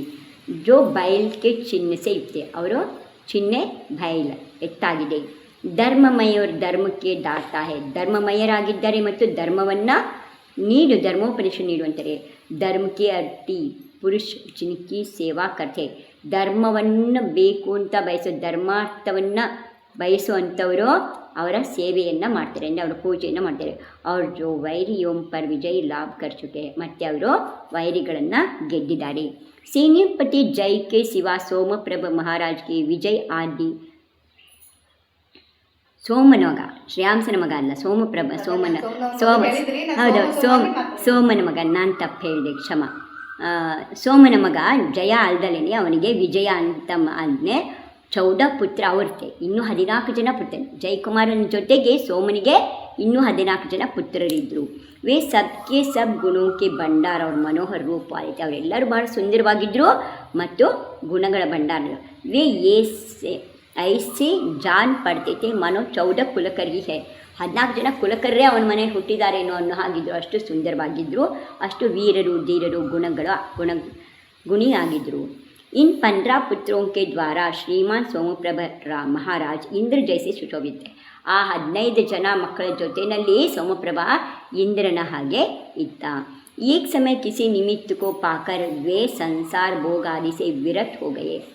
और सोमप्रभा ಅವರೆಲ್ಲ वैराग्य बंतु। उन्होंने अपना सारा राजपाट अपने पुत्रों को सौंपकर शूरवीर जय को उन सबका मुखिया बना लिया। ಶೂರವೀರನಾದ ಸೇನಾಪತಿಯಾದಂತಹ ಭರತೇಶನ ಸೇನಾಪತಿ ಅಂತ ಜಯನನ್ನು ಅವರನ್ನು ಮುಖ್ಯರನ್ನಾಗಿ ಮಾಡಿ ಅವರಿಗೆ ಎಲ್ಲ ರಾಜ್ಯವನ್ನು ಹಂಚಿಕೊಟ್ಟ। इसके बाद वे ऋषभ प्रभु के पास गए और उनसे दीक्षा लेकर दिगंबर हो गए एवं कुछ काल में कर्मजाल को तोड़कर वो मोक्ष महल में जा विराजे। और मोक्षಕ್ಕೆ ಹೊರಟೋದು ಯಾರು? ಸೋಮರಾಜ ತನ್ನ ಮಕ್ಕಳಾದಂಥ 15 ಜನ ಮಕ್ಕಳಿದ್ದರು. ಜಯಕುಮಾರ ಮೊದಲನೆಯವರಿದ್ದರು. ಜಯಕುಮಾರನಿಗೆ ಮುಖ್ಯನನ್ನಾಗಿ ಮಾಡಿ ಲೀಡರ್ ಮಾಡಿ ಮತ್ತು ಮಿಕ್ಕವರೆಲ್ಲರಿಗೂ ಕೂಡ ರಾಜ್ಯವನ್ನು ಹಂಚಿಕೊಟ್ಟು ಋಷಭ ಭಗವಂತರ ಹತ್ರ ಹೋಗಿ ಸಮವಸರಣದಲ್ಲಿ ದೀಕ್ಷೆಯನ್ನು ತಗೊಂಡ್ರು.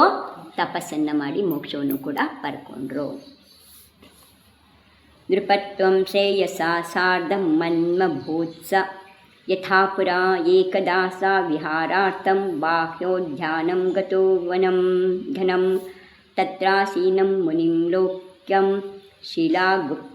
ಶೀಲಗುಪ್ತಂ ನನಾಮಸಃ ಶೃಣ್ವನ್ ಧರ್ಮಂ ಸ್ಥಿತೇನ್ಹಾಮ ನಾಗಯುಗ್ಮೇನ ತತ್ರ ಚ ಪ್ರತ್ಯಾವಿಶತ್ಪುರೀಂ ತುಷ್ಠೋ ವಿಶಿಷ್ಟವೃಷದ್ವರ್ಧಿತಃ ಕದಾಚಿತ್ ಸ ಘನಾರಂಭೆ ಪ್ರಚಂಡ ವಜ್ರಪಾತತಃ ಮೃತಃ ಶಾಂತಿಂ ಸಮಾಪನ್ನೋ ನಾಗೋ ನಾಗಾಮರೋಜಿನಿ ಅನ್ಯದಾ ಗಜಮಾರೋಹ್ಯ ತದ್ವನಂ ಪುನರಾಪಸಃ ಸಾರ್ಧಂ ಶ್ರುತವತೀಂ ನಾಗೀಂ ಧರ್ಮಂ ರಾಜಾನ್ನಚಾತ್ಮನಾ ದೃಷ್ಟ್ವಾ ಕಾಕೋದರೇಣಾಮ ಮೃತಕೋಪಂ ವಿಜಾತಿನಾ ಜಘಾನೇಂದೀವರೇಣಾಸೌ ಜಂಪತೀಂತೌ ದಿಗಿತ್ಯರಂ ನಶ್ಯಂತೌ ತತ್ಪತ್ತಯಃ ಕಾಷ್ಟೈರ್ಲೋಷ್ಟೈರಗ್ನ ಸಮೇತದಾಂ ದುಶ್ಚರಿತ್ರಾಯ ಕೋನ್ನಾತ್ರ ರಾಜಕೋಪೇ ಕುಪ್ಯತಿ ವೇದನಾಕುಲದೀರ್ಭೃತ್ವಾ ನಾಗಃ ಸಾ ನಿರ್झरान्वितः। ಈ ಕಡೆ इधर जय अपने चाचा श्रेयांश के साथ साथ पहले की भांति ही राजसुख भोगने लगे। ತನ್ನ ಚಿಕ್ಕಪ್ಪ ಕಾಕ ಶ್ರೇಯಾಂಸನ ಜೊತೆಯಲ್ಲಿ ಮೊದಲಿನಂತೆ ಸುಖವನ್ನು ಅನುಭವಿಸ। एक दिन बिहार के लिए एक घने जंगल में गए। बिहारಕ್ಕೋಸ್ಕರ ಒಂದು ದೊಡ್ಡ ಕಾಡಿಗೆ ಹೋದ। उन्होंने वहाँ बैठे हुए एक मुनि को देख नमस्कार किया। ಅಲ್ಲಿ ಕೂತಿರುವಂಥ ಒಬ್ಬ ಮುನಿಗಳನ್ನು ನೋಡಿ ನಮಸ್ಕಾರ ಮಾಡಿದ।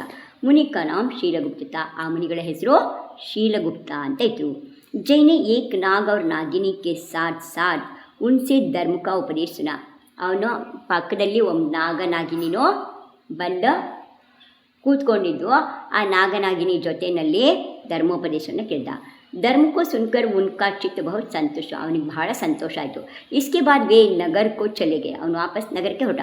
ವರ್ಷಾ ಋತು का आरंभ ही था। ವರ್ಷಾ ಋತು ಹೀಗೆ ಮಳೆಗಾಲ ಶುರು ಆಗೋದ್ರಲ್ಲಿತ್ತು। उस समय अकस्मात वज्रपात के द्वारा वह नाग शांत चित्त से मरकर नाग कुमार जाति का देह हुआ। ಆ ನಾಗ ಧರ್ಮ ಕೇಳ್ತಾ ಇತ್ತಲ್ಲ, ಅದು ವಜ್ರಪಾತ ಸಿಡ್ಲು ಬಡೀತು ಮಳೆಗಾಲದಲ್ಲಿ, ಅದಕ್ಕೆ ಸಿಕ್ಕಿ ಶಾಂತನ ಮನಸ್ಸಿಂದ सत्य नागकुमार आए। तो इसके बाद एक दिन हाथी पर सवार हो जय महाराज फिर दोबारा उसी वन में गए। ಇನ್ನೊಂದ್ಸಲ ಮತ್ತೆ ಅದೇ ವನಕ್ಕೆ जय महाराज आधे काड़ी होदा। वहाँ जाकर उन्होंने उसी नागिनी को, जिसने कि उनके साथ साथ पहले धर्म का उपदेश सुना था, एक नीच जाति के काकोदर सांप के साथ क्रीड़ा करते हुए देखा। ಆ ನಾಗ ಸತ್ತು ನಾಗಕುಮಾರ ಆಯಿತು, ಇದರಲ್ಲಿ ಭವನವಾಸಿ ದೇವ ಆಯಿತು। ನಾಗಿನಿ ಉಳ್ಕೊಂಡಿತ್ತಲ್ಲ, ಅದು ಕಾಕೋದರ ಅಂತ ಇನ್ನೊಂದು ನೀಚ ಜಾತಿ ಹಾವಿತ್ತು। ಆ ಹಾವಿನ ಜೊತೆ ಸರಸ ಆಡ್ತಿತ್ತು, ಸಂಬಂಧ ಮಾಡಿತ್ತು। इस पर उन्हें बहुत क्रोध आया। ಇದಕ್ಕೆ ಅವನಿಗೆ ಸಿಟ್ಟು ಬಂತು। उन्होंने क्रीड़ा कमल के द्वारा उन दोनों को मारा तथा धिक्कार दिया। ಅವರಿಬ್ಬರಿಗೂ ಹೊಡೆದ ಮತ್ತು ಧಿಕ್ಕಾರ ಅಂದ। राजा को मारते देख इधर उधर से आकर उनके सभी सिपाहियों ने भी उन्हें लकड़ी पत्थर आदि के द्वारा मारना शुरू किया। ಅದರ ಮೇಲೆ ಎಲ್ಲರೂ ಅವನ ಸೈನಿಕರು ಎಲ್ಲ ಬಂದು ಅದಕ್ಕೆ ಹೊಡೆಯೋದಕ್ಕೆ ಕಲ್ಲು ಇದು ಎಲ್ಲ ಹೊಡೆಯಕ್ಕೆ ಶುರು। सच है, राजा का कोप होने पर नीच चरित्र वालों पर सभी कोप करते हैं। ಯಾರು ನೀಚರಿರ್ತಾರೆ, ದುಷ್ಟ ಕೆಲಸ ಮಾಡ್ತಾರೆ, ಅವ್ರ ಮೇಲೆ ರಾಜ ಕೋಪ ಮಾಡಿಕೊಂಡ ಅಂದರೆ ಇಡೀ ದೇಶನೇ ಅವ್ರ ಮೇಲೆ ಕೋಪ ಮಾಡಿಕೊಳ್ಳುತ್ತೆ.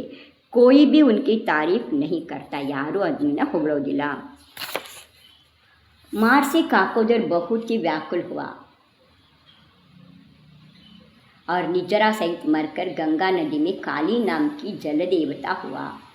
ಅದು ಆ ಕಾಕೋದರ ಇನ್ನೊಂದಿತ್ತಲ್ಲ, ಅದು ಸತ್ತು ಏನಾಯಿತು, ಕಾಲಿ ಗಂಗಾ ನದಿಯಲ್ಲಿ ಕಾಲಿ ಅನ್ನೋ ಹೆಸರಿನ ಜಲದೇವತೆ ಆದಳು. ತದಾ ಬಭೂವ ಗಂಗಾಯಾಂ ಕಾಲಿ ತೇ ಜಲದೇವತಾ ಪಶ್ಚಾತ್ತಾಪಹತಾ ಸಾಪಿ ಧರ್ಮಂ ಧ್ಯಾತ್ವಾ ಸ್ವಮಾನಸೆ ಸ್ವನಾಗಸ್ಯ ಪ್ರಿಯಾ ಭೂತ್ವಾ ರಾಜ್ಞಃ ಸ್ವಮೃತಿಮಾಹ ಚ ಜಾತಕೋಪೋ ಮರೋಹಂತುಂ ಜಯಂ ತದ್ಗೃಹಮಾಸಧತ್ ಸಹಂತೇನ ನನು ಶ್ರೀಧಾಂ ತಿರ್ಯಂಚೋಪಿ ಪರಾಭವಂ ಜಯೋ ರಾತ್ರೋ ವಸಂಗೇಹಂ ಶ್ರೀಮತ್ಯಾಃ ಕೌತುಕಂ ಪ್ರಿಯೇ ಶೃಣ್ವೇಕಂ ದುಷ್ಟಮಿಥ್ಯಾಖ್ಯತನ್ನಾಗ ಯಕಿಲ ಚೇಷ್ಟಿತಂ ಅಹಂ ಕುತಃ ಕುತೋ ಧರ್ಮಃ ಸಂಸರ್ಗಾದಸ್ಯ ಸೋಭವತ್.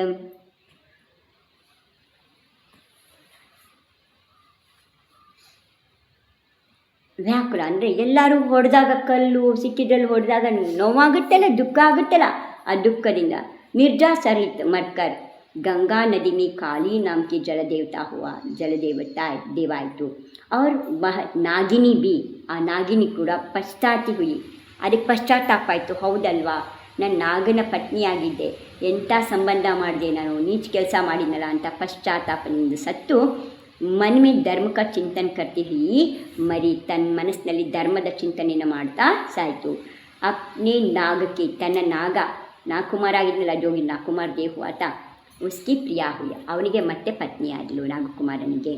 उसने नागकुमार से जय के द्वारा हुई अपनी मौत का सारा हाल कहा. ಜಯನಿಂದ ಆದ ತನ್ನ ಇದ್ರದ್ದು ಕಥೆನೆಲ್ಲ ಹೇಳಿದರು. जिसको सुनकर नागकुमार को बहुत क्रोध आया. नागकुमार बड़ा सिट बंद और वह उसी वक्त जय की मारने की इच्छा से उनके महल में पहुंचा. ಜಯನನ್ನು ಕೊಲ್ಲಬೇಕು ಅಂತ ಅವನ ಅರಮನೆಗೆ ಬಂದ. ನಾಗಕುಮಾರ ಬಂದ. ತನ್ನ ಹೆಂಡತಿನ ಕಲ್ಲು ಹೊಡೆದು ಕೊಂದಿದ್ದಾರೆ ಅಂತ ಹೇಳಿ ಸಿಟ್ಟು ಬಂತು. ಅವಳು ಮಾಡಿದ ತಪ್ಪು ನೆನಪಿಲ್ಲ. ಯಾಕೆ ಹೊಡೆದ? ಅವಳು ಕೆಟ್ಟ ಕೆಲಸ ಮಾಡಿದ್ಲು. ವಿಧವಾ, ಎರಡನೇ ಮದುವೆ ಇಲ್ಲ ಹೆಣ್ಣು ಮಕ್ಕಳಿಗೆ, ಅದನ್ನು ಕೂಡಾವಳಿ ಅಂತಾರೆ, ಮದುವೆ ಅಂತ ಹೇಳಲ್ಲ. ಅವರು ಯಾವುದೇ ಒಳ್ಳೆ ಕೆಲಸ ಮಾಡೋಕ್ಕೆ ಬರಲ್ಲ, ಆಹಾರ ದಾನ ಮಾಡೋಕ್ಕೆ ಬರಲ್ಲ, ಇನ್ನು ದೊಡ್ಡ ದೊಡ್ಡ ಪೂಜೆಗಳೆಲ್ಲ ಆಯಿತು ಅಂದ್ರಲ್ಲಿ ಇಂದ್ರಾಣಿ ಅಂತ ಸವಾಲೆಲ್ಲ ತೊಗೊಳಕ್ಕೆ ಬರಲ್ಲ ಅವ್ರಿಗೆ. ಅವ್ರ ಪಾಡಿಗೆ ಅವ್ರು ಪೂಜೆ ಮಾಡ್ಬೋದು, ಭಗವಂತನ ಪೂಜೆ ಮಾಡೋಕ್ಕೆ ಅಡ್ಡಿ ಇಲ್ಲ, ಆದರೆ ವಿಶೇಷ ಪಾತ್ರರಾಗೋದಕ್ಕೆ ಯೋಗ್ಯರಿಲ್ಲ. ಆಹಾರ ಕೊಡೋಕ್ಕೆ ಬರಲ್ಲ ಅವ್ರಿಗೆ.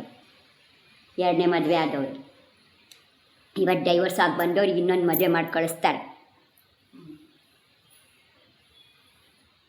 ವಿಧವೆಯೂ ಅಲ್ಲ ಅವರು, ಗಂಡನ ಬಿಟ್ಟು ಬಂದವರು. ಯಾಂಥ ಸಣ್ಣ ಸಣ್ಣ ವಿಷಯಕ್ಕೆಲ್ಲ ಬಿಟ್ಟು ಬಂದುಬಿಡ್ತಾರೆ. ಒಂದು ಸಣ್ಣ ಸಣ್ಣ ವಿಷಯ ಆಗಿರುತ್ತೆ. ಈ ಜೀವನದಾಗ ಸುಖ ದುಃಖ ಎರಡೂ ಇರ್ತಾವ್ರೆ. ದುಃಖನೇ ದೊಡ್ಡ ನೋಡ್ಕೊತಾರೆ, ಸುಖ ಸಣ್ಣ ನೋಡ್ಕೊತಾರೆ. ವಿವೇಕ ಇಲ್ಲಲ್ಲ. ಇವತ್ತು ದುಡ್ಡು ದುಡಿಯೋದು ಗೊತ್ತು, ಮೋಜು ಮಾಡೋದು ಗೊತ್ತು, ಅಷ್ಟೇ. ಆದರೆ ದುಡ್ಡು ಯಾತಕ್ಕೋಸ್ಕರ ದುಡಿತಿದ್ದೀವಿ, ಅದನ್ನು ಹೆಂಗೆ ಉಪಯೋಗ ಮಾಡಬೇಕು ಅನ್ನೋದು ಗೊತ್ತಿಲ್ಲ. ಯಾಕೆಂದರೆ ಧರ್ಮದ ಪರಿಚಯನೇ ಇಲ್ವಲ್ಲ. ಧರ್ಮದ ಪರಿಚಯ ಯಾರಿಗಿದೆ ಅವ್ರಿಗೆ ಅದನ್ನು ಹೆಂಗೆ ಖರ್ಚು ಮಾಡಬೇಕು ಅಂತ ಗೊತ್ತಾಗುತ್ತೆ. ಅವ್ರಿಗೆ ಹೆಂಗೆ ಬೇಕೋ ಹಂಗೆ ಮಾಡೋಕ್ಕೆ ಸಿಕ್ಕಲಿಲ್ಲ ಅಂತಂದರೆ ಏನು ಮಾಡ್ತಾರೆ? ಎಲ್ಲದನ್ನೂ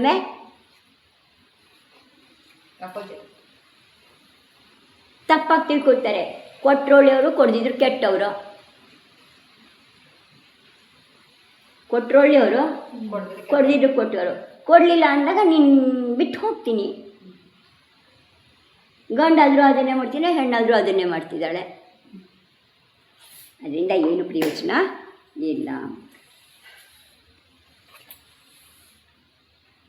सहन्तेन ननु स्त्रीणां तिर्यञ्चोऽपि पराभवं जयो रात्रो वसन्गेहं श्रीमत्याः कौतुकं प्रिये शृण्वेकं दुष्टमिथ्याख्यतन्नाज्ञ किल चेष्टितं ಅಹಂ ಕುತಃ ಕುತೋ ಧರ್ಮ ಸಂಸರ್ಗಾದಸ್ಯ ಸೋಭವತ್ ಮಮೇಹ ಸಿದ್ಧಿಪರ್ಯಂತೋ ನಾಣ್ಯಸ್ಸ ಸಂಗಮದ್ವಿತಂ ಧ್ಯಾತ್ವೇತಿ ಮುಕ್ತಕೋಪೋऽಸೌ ಕೃತಜ್ಞೋ ಜಯಮುತ್ತಮಂ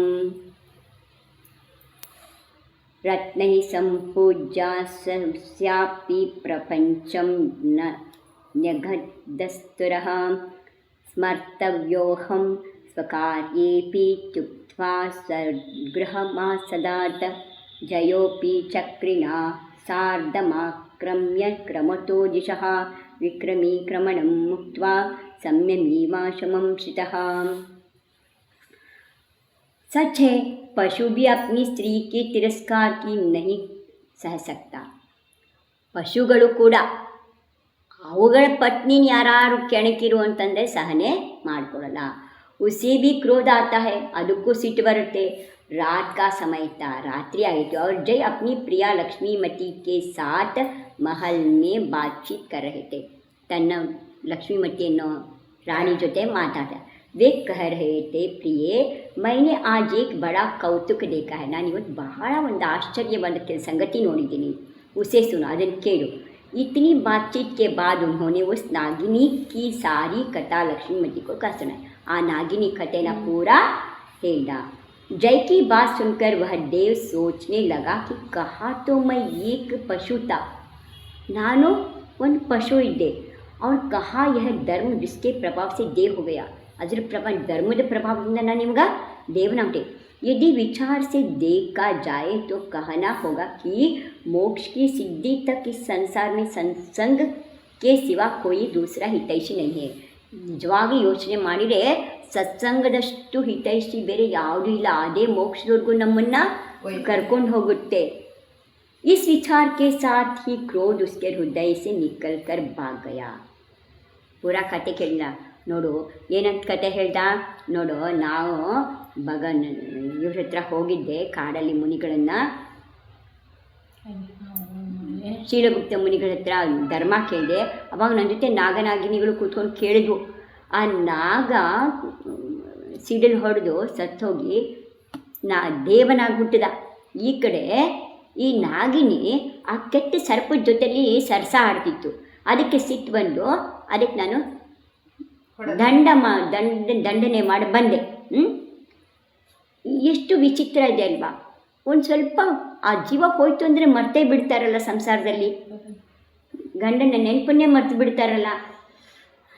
ಹೆಂಗೆ ಬದುಕ್ತಾರೆ, ಎಷ್ಟೆಲ್ಲ ಕಷ್ಟ ಆಗುತ್ತಲ್ಲ ಅಂತೆಲ್ಲ ಹೇಳಿದಾಗ ಈ ಕತೆ ಪೂರ ಅವಳು ಅರ್ಧ ಕತೆ ಅಷ್ಟೇ ಹೇಳಿದ್ಲು. ಅವನು ನನ್ನ ಹೊಡೆದು ಕೊಂದ ಅಂತಷ್ಟೇ ಹೇಳಿದ್ದು, ತಾನು ಮಾಡಿ ತಪ್ಪು ಹೇಳಿರಲಿಲ್ಲ. ಇವನು ಹೆಂಡತಿಗೆ ಹೇಳ್ತಿದ್ದ, ನಾಗಕ್ಕೆ ಹೇಳಿಲ್ಲ. ಆ ನಾಗ ಇವನು ಕಚ್ಚಿ ಕೊಲ್ಲಬೇಕು ಅಂತ ಬಂದಿತ್ತ. ಆದರೆ ಇದನ್ನೆಲ್ಲ ಕೇಳಿಸ್ಕೊಂತು. ಅದರ ಹೃದಯದಿಂದ ಈಗ ಕ್ರೋಧ ಎಲ್ಲ ಹೊರಟೋಯ್ತು. और बिल्कुल शांत चित्त हो गया. ಅದು ಭಾಳ ಶಾಂತ ಆಯಿತು. इसके बाद कृतज्ञ और महापुरुष जय की उस देव ने रत्नों के द्वारा खूब पूजा की. ಆಮೇಲೆ ಪ್ರತ್ಯಕ್ಷ ಆಗಿ ಜೈನಿಗೆ ಬಹಳ ಪೂಜೆಯನ್ನು ಮಾಡಿತು. और उनको अपनी सारी कथा कह सुनाई. ತನ್ನೆಲ್ಲ ಕಥೆಯನ್ನು ಹೇಳಿತು. इसके सिवा उसने महाराज से निवेदन किया कि राजन काम पड़ने पर मुझे याद करना. ಅಷ್ಟೆಲ್ಲ ಆಳಿದ್ದಲ್ಲೇ ಮತ್ತೇನು ಮಾಡ್ದ ನಾಗಕುಮಾರ, ಏನು ಹೇಳ್ದ, ನಿಂಗೆ ಅವಶ್ಯಕತೆ ಬಿದ್ದಾಗ ನನ್ನನ್ನು ನೆನಪು ಮಾಡ್ಕೋ, ನನ್ನನ್ನು ಕರಿ. ಮೈ ಉಸಿ ವಕ್ತ ಆಕಿ ಸೇವಾ ಮೈ ಉಪಸ್ಥಿತ ಹೋ ಜಾಂಗ. ನಾನು ಆ ಗಳಿಗೆ ನಿನ್ನ ಸೇವೆಗೆ ಬರ್ತೀನಿ. ಇಟ್ನಾ ಕರ್ವದೆ अपने स्थान को चला, ತನ್ನ ಸ್ಥಾನ ಕೊಟ್ಟರು. इधर चक्रवर्ती के साथ साथ जय कुमार जब सभी दिशाओं को वश कर चुके, उन पर विजय पा चुके, तब उन्होंने आक्रमण करना छोड़ दिया. इನ್ನು ಮತ್ತೆ ಯುದ್ಧ ಮಾಡೋದನ್ನು बिटबिटा. और वे एकदम संयमी मुनि की तरह शांत चित्त हो समता भाव धारण कर अमन चैन से आ अपना समय बिताने लगा. ಶಾಂತಿಯಿಂದ ತನ್ನ ಸಮಯವನ್ನು ಕಳೆಯೋದಕ್ಕೆ ಶುರು ಮಾಡಿದ. ಯುದ್ಧ ಮಾಡೋದನ್ನೆಲ್ಲ ಬಿಟ್ಬಿಟ್ಟು. ಯಾಕೆಂದರೆ ಎಲ್ಲ ಯುದ್ಧ ಮುಗಿದು ಇಡೀ ಭರತ ಕ್ಷೇತ್ರವನ್ನು ಗೆದ್ದು ಬಂದಾಗಿತ್ತು. ಇನ್ನೇನು ಮಾಡೋದಕ್ಕಿರಲಿಲ್ಲ. ಇವಾಗ ಅವನಿಗೆ ಈ ಕಥೆಗಳು ಇದು ಎಲ್ಲ ನೋಡಿ ಧರ್ಮದ ಮೇಲೆ ಪ್ರೀತಿ ಆಯಿತು. ಧರ್ಮವನ್ನು ಪಾಲಿಸ್ತಾ ಅವನು ಶಾಂತ ಚಿತ್ತನಾಗಿದ್ದ. ಜಗರು ಚಿನ್ವಾಣಿ ಮಾತಾ ಕೀ ಜೈ.